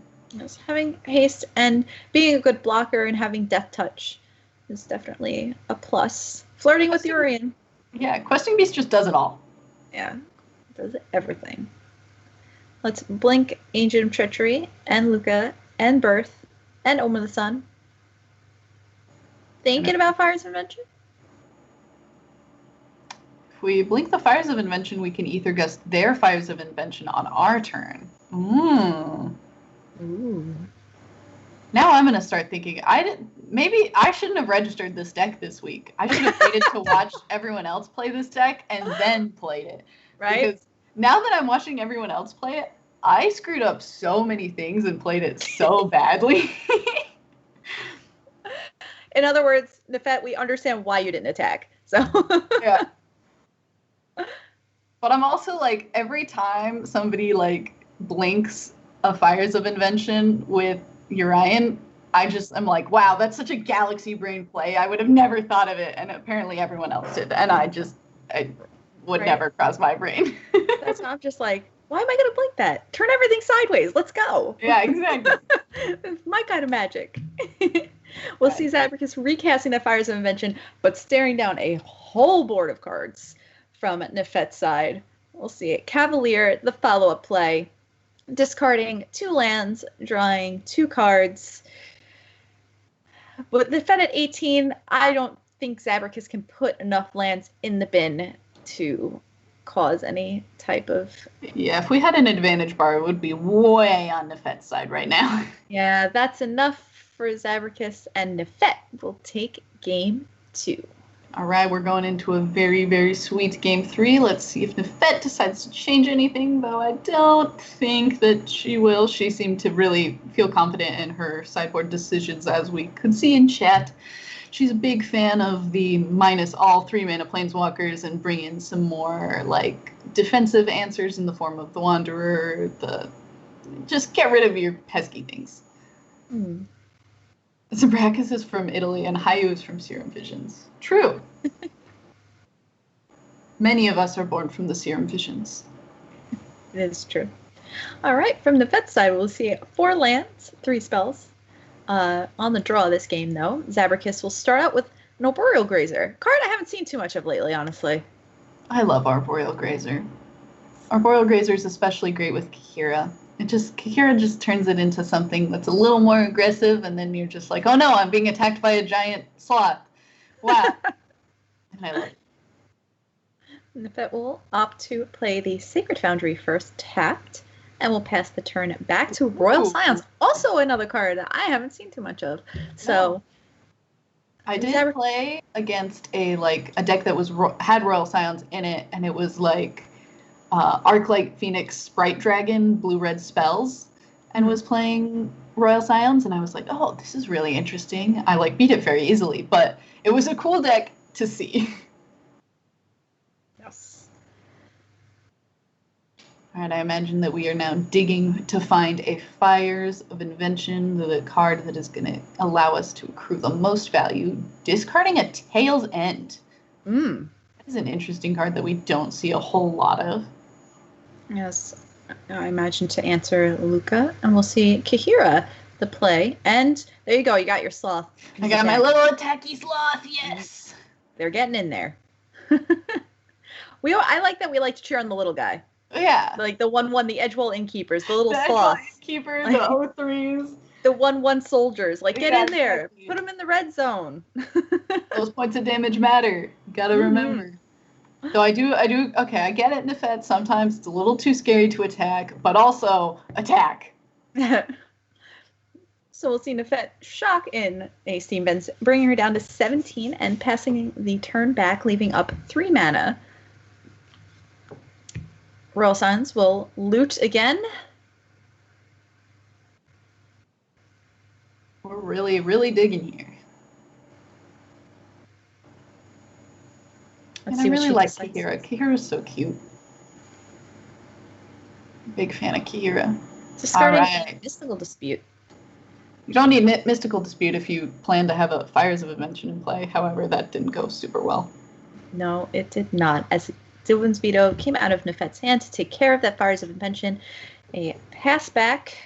Nefet will gain some life, back up to 19. Mm-hmm. The real salt in the wound there is that Zabrakis discarded a Mystical Dispute when she... Oh, you can't counter Dovin's Veto. Never mind. All's well. You can't, well. Yeah. All good. All these texts. All this text we have to remember. I was about to be like, man, that's really sad if you had a Mystical Dispute and you discarded it and then could have countered, but you can't counter Dovin's Veto, so it's all fine. All right. According to plan. All good. I thought it was Sarah that she didn't attack, but, yeah. You know. We'll see a mountain come down on Zabrakis' side. 2 cards left in hand for Zabrakis as opposed to Nefet's 6 here.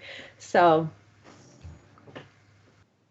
every time I have a lot of cards in hand, it always feels like I'm always like, man, I can't decide what to do. Like, this is kind of miserable. It's a lot of cards, but I just like don't feel really good about it. And then every time like my opponents have a lot of cards in hand, I'm always just like, oh, they have the answer to everything. I'm screwed. This is overwhelming.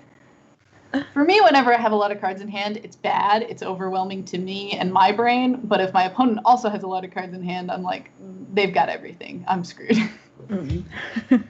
So we'll see the Royal Scions pump up Kahira here as it gets into the red zone with no blocks, bringing Nefet down to 14.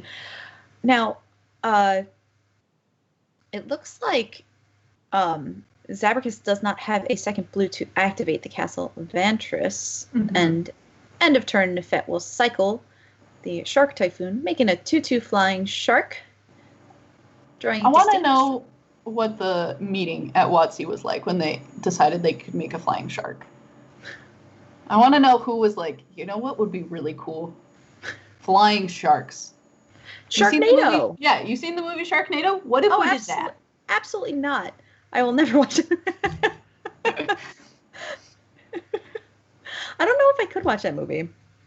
We were talking on stream the other day about watching like Sharknado, or there's another one on that you can like, because you can like, you know, have a watch party on Twitch on certain Amazon Prime, you know, videos, and Velocipaster, the one about like a priest who turns into a dinosaur and like kills ninjas or something. Apparently that's on there. I'm like, Jim, the only way I'll watch that is if I watch it with Twitch chat. So, because y'all have to start being there. Yes, flying shark, do do do do do. I was about to say, now Nefet's deciding to get in there. Yes, right into the grazer that has reach. Why does it have reach? But now I'm just imagining the sloth going in and just going whap against the slime shark. We'll see. It's a really aggressive sloth. Someone else has taken the shark do baton. Nefet will cast a Shatter Sky to take care of everything. So that means no more flying shark. No more 0/4 wall. Interesting to not play Luca. I am interested, Nefet, is there a reason that you didn't play Luca that turn? I feel like Royal Scions is an okay thing to steal. Is there something that was keeping you from that I'm not seeing? We'll see the ultimate come down on the Royal Scions here.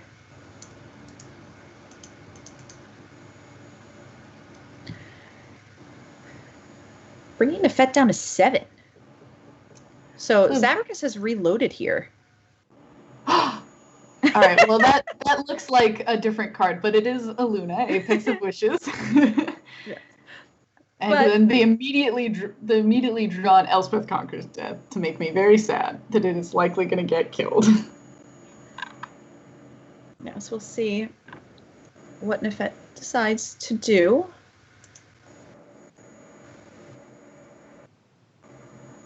That's a big thing to be staring down. Although Nefet is at 7 and not 6, so That's true. That is a big deal. That is a big deal. Get this scry in first. Don't want that. Yes. We'll see Elspeth Conquers Death being cast, taking care of the 6/6, and playing the tap land also sets up to have untapped 7 lands next turn, just to straight cast the Agent of Treachery the fair way. Baby Shark is gone. No more Baby Shark do do do do. It's Baby Shark do do do do. No Discarding. more Shark do do do do. Discarding Cavalier Flame because we don't have enough mountains to play it. Oh, Now we do. sad. With the Temple of Abandon, we do. All right. Royal Science has been doing some work, done a lot of looting, a lot of digging for Zabricus on her side. Shadow the Sky draw for turn on Nefet's side. And we'll see what she decides to do, as she has a few options. She has the mana to cast the Agent of Treachery this turn. Yes. Also playing Yorion and blinking the Elspeth Conquers Death. This is true as well. And then holding up Disdainful Stroke, which is a pretty good play. I hear holding up counterspells is good anyway. Yes. I wouldn't know anything about it. I don't do that, but...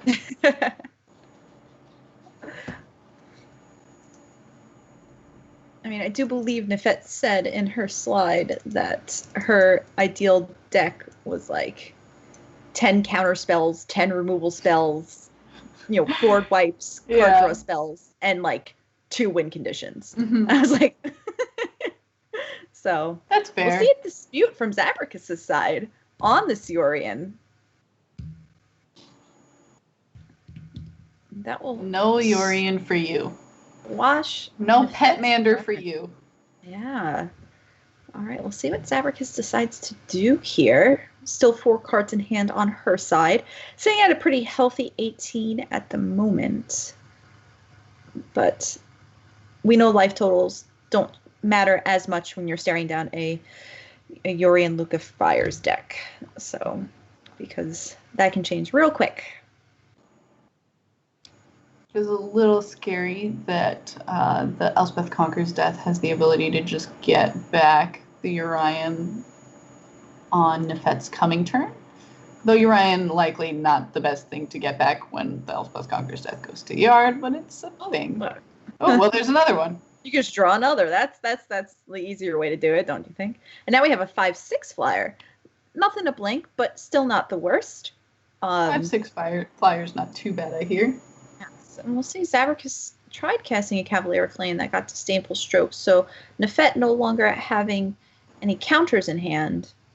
It looks like she's may go for the no, maybe yes, yeah. Let's do it. Agent of Treachery being cast the fair way. Yeah, we've been thinking long and hard, but now we want the Royal Scions on our side. So we'll start by looting. I imagine that we discard the Shatter the Sky or the Shark Typhoon. I would pick the Shatter the Sky personally, but it looks like we're going to get rid of the Shark Typhoon. I went away for a moment to avoid watching my bad plays. Oh, okay, good. Then I feel bad for asking what you probably thought as your bad play. No worries, Nefet. I'm glad that my match wasn't featured this week. Let's just say that. So I'm feeling kind of similarly. I definitely made a lot of cyclings into Narsets, so it happens to all of us. Good thing I'm casting this week. Yeah.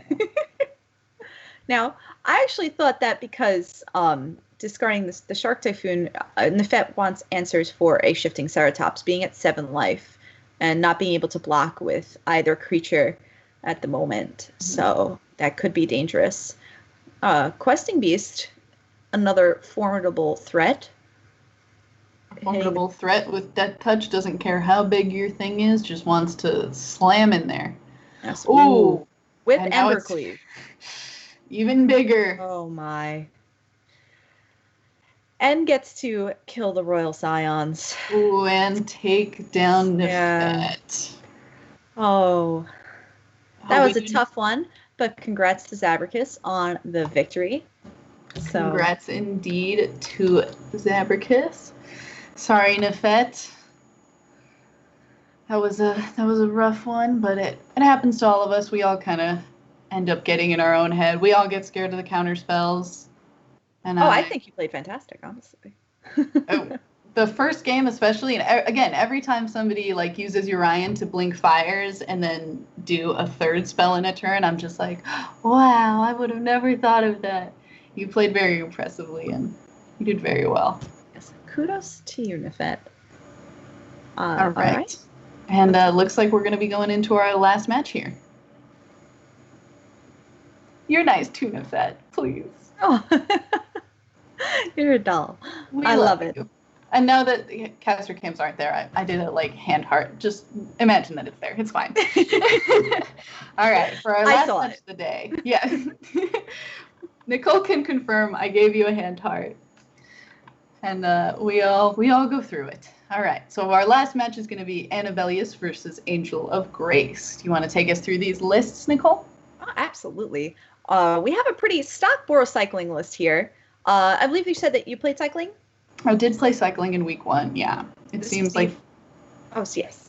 It seems like the only thing that I would consider to be spicy or really turning away from what I normally see cycling lists play are the Hushbringers, which I think is a great addition for things like the Luca deck. It's going to be a great thing to kind of just shut that off. And the Apostle of Purifying Light, I think, is a very interesting thing to possibly watch out for in the sideboard of this Boros cycling deck. I love it. I love it. Hushbringer, great card. The art's a conversation piece. It certainly is. But yeah, I mean, this deck is, I love it because it's simple and straightforward, and it doesn't really mess around. And as we'll look in a second, Annabellis' opponent does have trouble dealing with the card Zenith Flare, as some decks just do. So if you can, rack up a nice, fire off a couple of Zenith Flares turn 4, turn 5, it can make it a quick game. So yeah, I do like that card very, very much. So hopefully we'll see lots of big foxes. And I do love me a big old fox. All right, let's take a look at Angel of Grace's deck.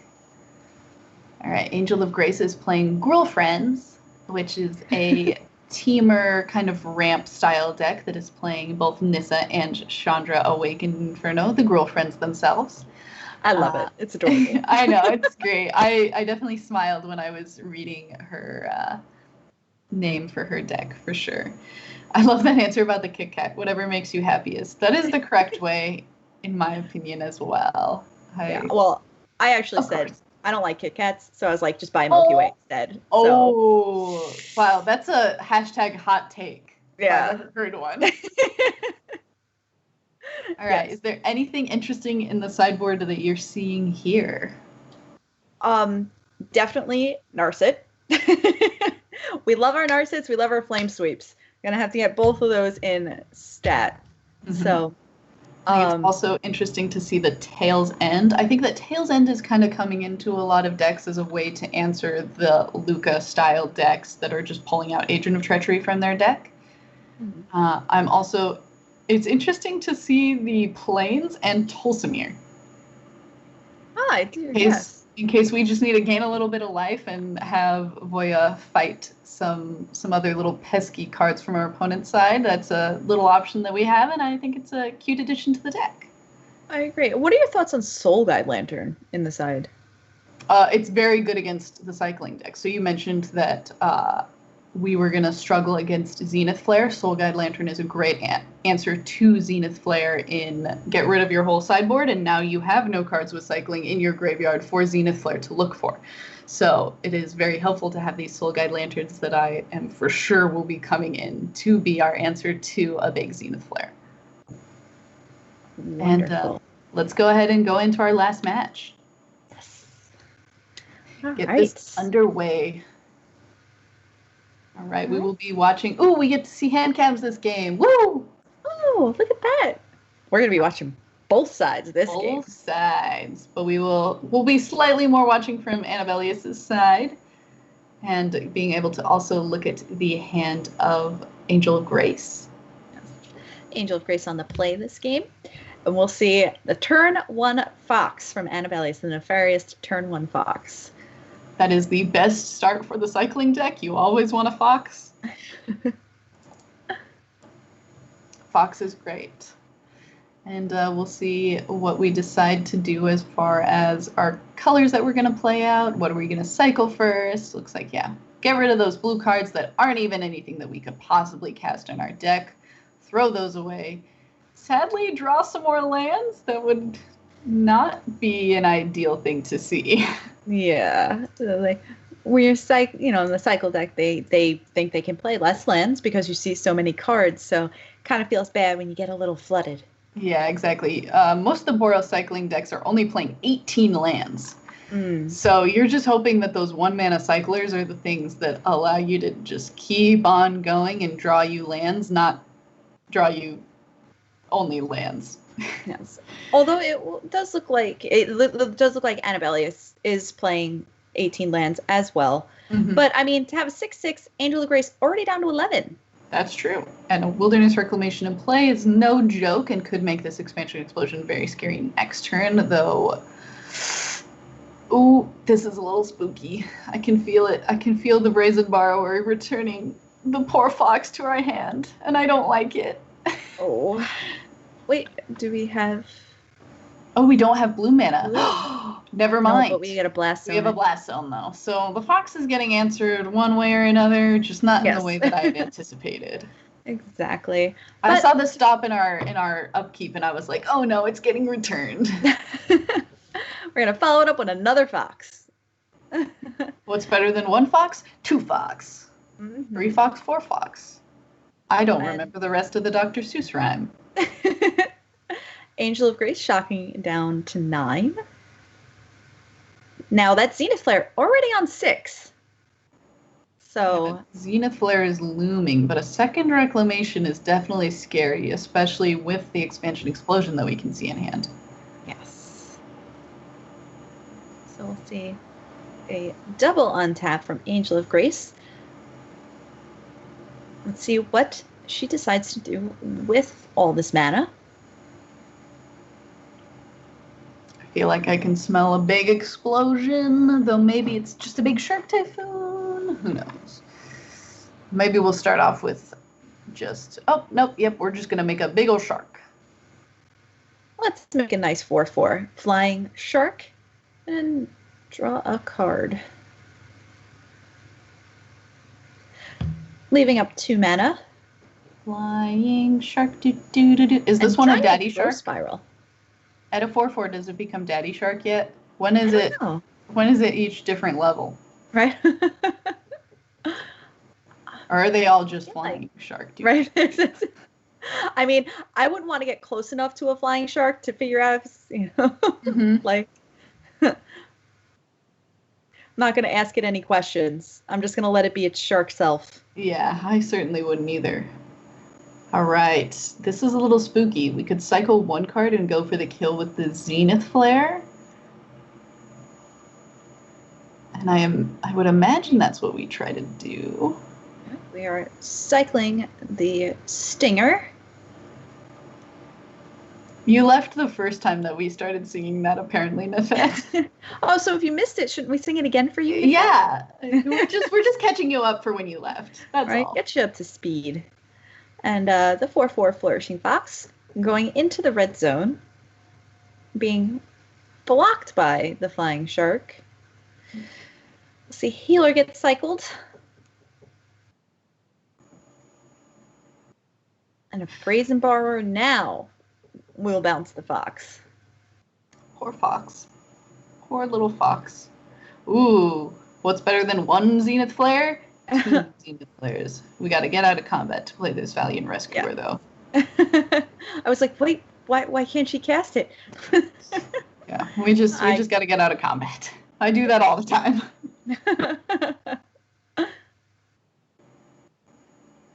I always leave myself in combat, and then, or even in like first strike damage and going to normal damage. I'm like, why can't I cast this thing? And then I'm like, oh, I gotta finish all the phases. Okay.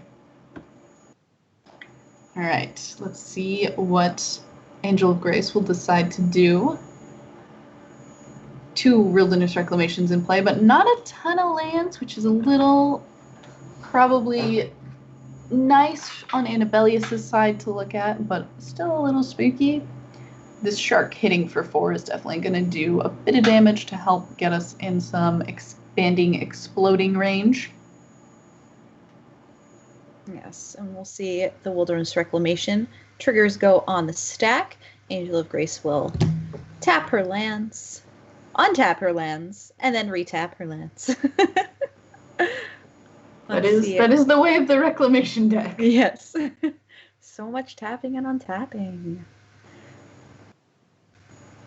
All right. Now, some big explosion gonna happen? Now this could be for up to 8, I believe. Sounds right to me, but it looks like it's going to be for 5 and holding up the ability to Mystical Dispute something on Annabelius's turn. All right. This also will keep it so that we don't have to discard a ton of cards off of what we draw from Explosion. Yes, but let's see here. We'll be able to Mystical Dispute the Zenith Flare, which we know is at 11 right now. Mm-hmm. Annabelius at 11 life. Angel of Grace at 9. Yeah, this is going to be a tense game. The ability to counter these Zenith Flares on these next few turns, assuming that we don't find another Expansion Explosion to close the game out for Angel of Grace, is going to be really important. Yes, we'll see if the Stinger's actually just going to get played, since Angel of Grace is at such a low life total here. And that leads me to believe that Annabelius is kind of sniffing out the fact that Angel of Grace has a counterspell in hand. Yes.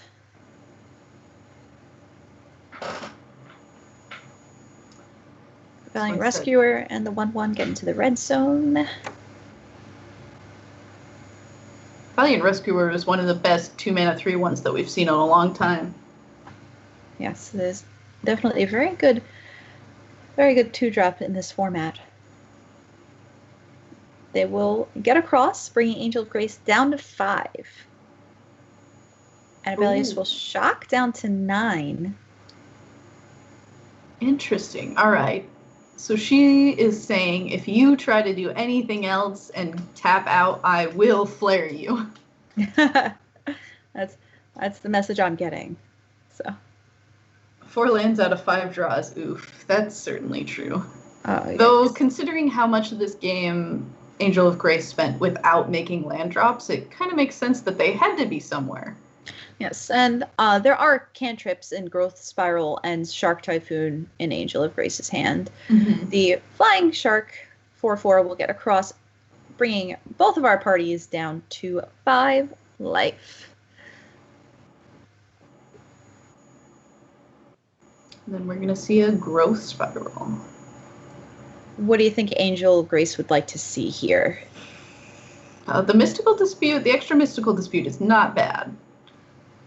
I think more importantly, you're going to 6 mana with the ability to double Mystical Dispute. Because I imagine Annabelius is going to be like, okay, I can flare once on end of turn and then try to use the other Zenith Flare on my turn. But if Angel of Grace is able to just have 2 counterspells for both of them, that is going to be one of the more important things.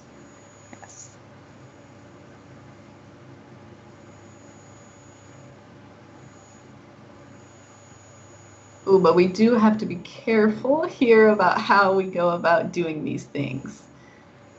So yeah, we're going to use one of these to counter the Zenith Flare now. This is tense. This is a tense spot to be in. This is like one of those ones where you breathe and you're like, Zenith Flare? Yeah. Big question mark. Before, Angel of Grace was able to get all of her mana in line, Annabelius fired off that Zenith Flare. One more in hand, but... Yeah, so now with Annabelius tapped out, Angel of Grace has a little bit of breathing room to do the Growth Spiral, maybe cycle the Shark Typhoon, maybe play out the Brazen Borrower. It is a little scary. You have more than 5 damage on the side of Annabelius coming across right now, so you do have to find some way to stop that damage from coming at you. Well, we see a Scryed expansion explosion to the top, so that's a good start. That does help, and if we have a way to draw a card, do we have enough mana to cast it for 5 and end the game right now? Ooh, it looks like it does not look like it. It's on the top of our deck, but we have 4 mana floating and 4 mana we could possibly tap, but we have no way to draw it. So I think we need to focus this turn on just staying alive, which I think likely involves playing this Shark Typhoon and just hoping that Annabelius doesn't see a lot of cyclers to just end the game with Draenei Stinger, which seems unlikely to me. Yes.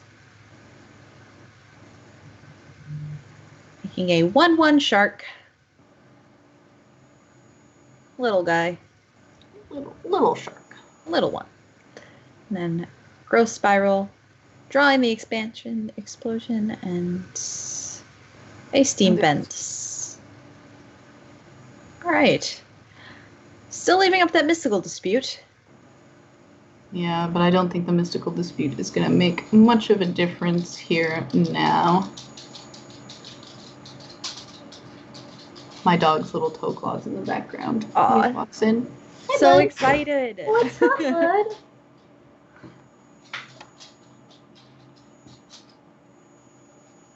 All right. Yep, we're going to do some cycling, and this Draenei Stinger is going to do some work. All right.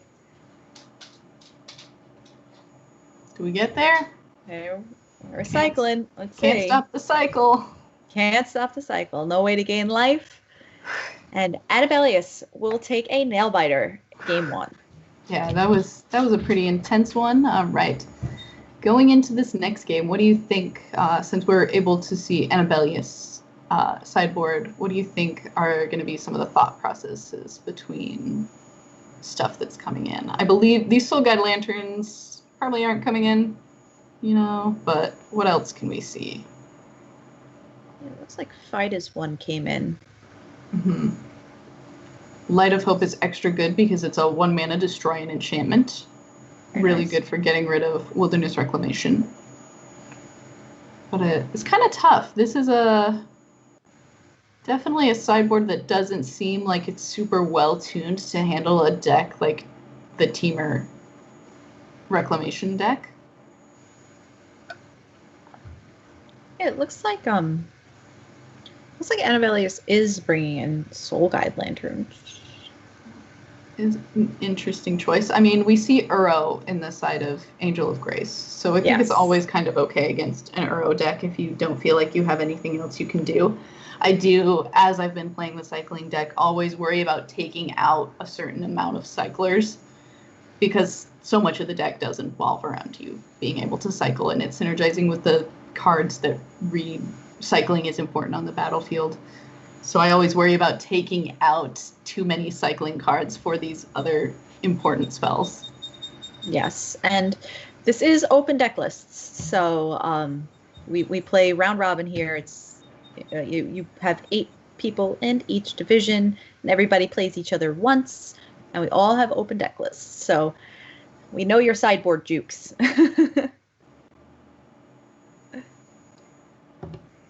Not that, I don't know. Some people don't do a ton of sideboard juking. I personally don't. It takes me a long time to figure out how to sideboard. I'm one of those people.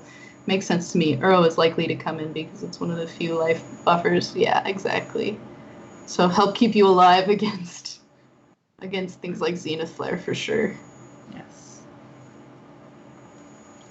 And there we go. We see 2 Uros. Yes. And a 1-lander on Annabelius' side. Yeah, 1-landers are no problem for this deck. Right. Yeah, snapping it. Still a turn 1 Fox, though, so that was a keep. We'll see Fable Passage on Angel of Grace's side. Just start things off. Getting an island coming in tapped. And down comes the Fox.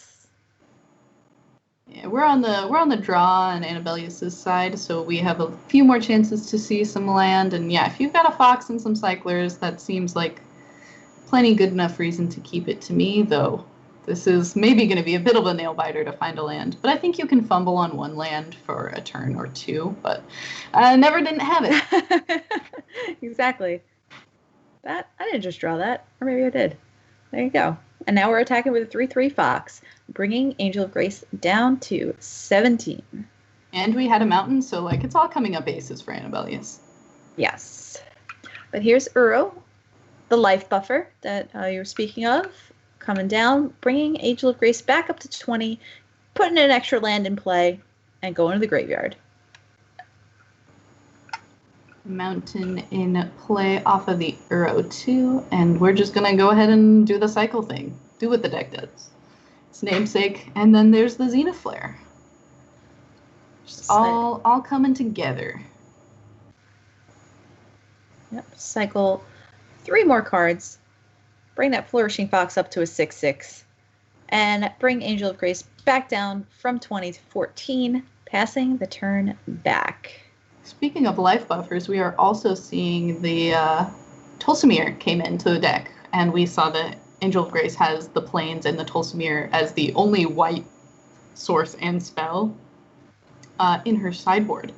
So it's interesting to see that came in. You get to see just how much she values life gain in this matchup if she chose to bring in an entire new color. How many white sources? Just 1 Plains, and it's in the sideboard. Yes. I don't know if there's another way. I can't think of another way that the Temur Reclamation deck like filters land. I don't think so. I think it's just the 4 Fable Passage main and then the Plains itself. I don't think that she has another way to find the Plains. Passing the turn. Going into turn 4. 4 lands in play, Zenith Flare in hand, but a big Fox that is kind of the bigger problem. Yeah, I mean, Uro's been padding Angel of Grace's life total, being at 17, but if Annabelius keeps cycling and this Fox goes unchallenged, and we need to see an answer for those Zenith Flares in hand. This Fox is bigger than any Titan in Standard right now. Right? That's a 10-10 Fox. Right? No joke. Fox would eat Uro. Fox would eat anyone. That Fox is Ulamog size. Yeah. And we have no way to answer it in the hand of Angel of Grace currently. Looks like we're going to have to play the Wilderness Reclamation because it's really the only thing that we can do this turn. We can't play Tulsimir. Aether Gust doesn't hit anything. We can't really cast these Expansion Explosions for anything, any worthwhile amount. It's rough. Maybe should have just spent the turn. We can't even cast any Uros because we don't have enough cards in the graveyard. Shocking down to 5. I mean, there has to be a card that Angel of Grace would be digging for here, because otherwise... Yeah, I think she's digging for a Brazen Borrower. Nice. To return the Fox to hand. Yes. Unfortunately, with Annabelius with 2 Zenith Flares in hand, I'm not sure there is anything Angel of Grace can do here.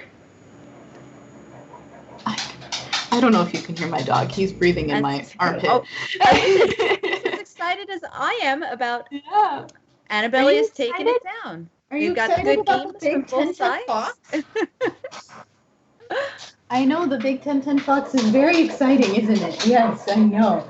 Yes. And Mellies will take it down this week, bringing both of our competitors there to 1-1 as respective records. You want to say hi to the people? Oh, I have my camera blurred, but there you go. You can see him a little bit.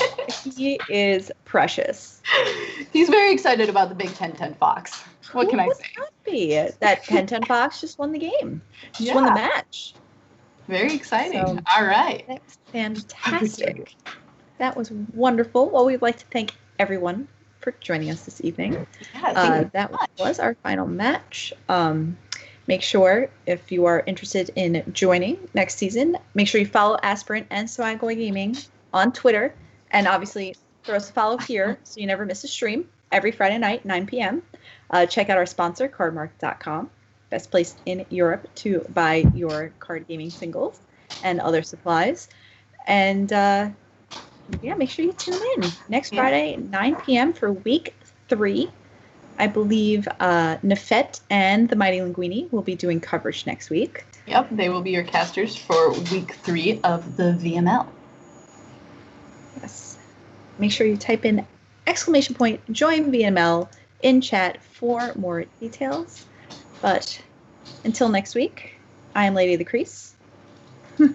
I'm Becky Bear. Thank you all, everyone, so much for who hung out with us in chat and enjoyed these wonderful games with us. And we will hope to see you next week.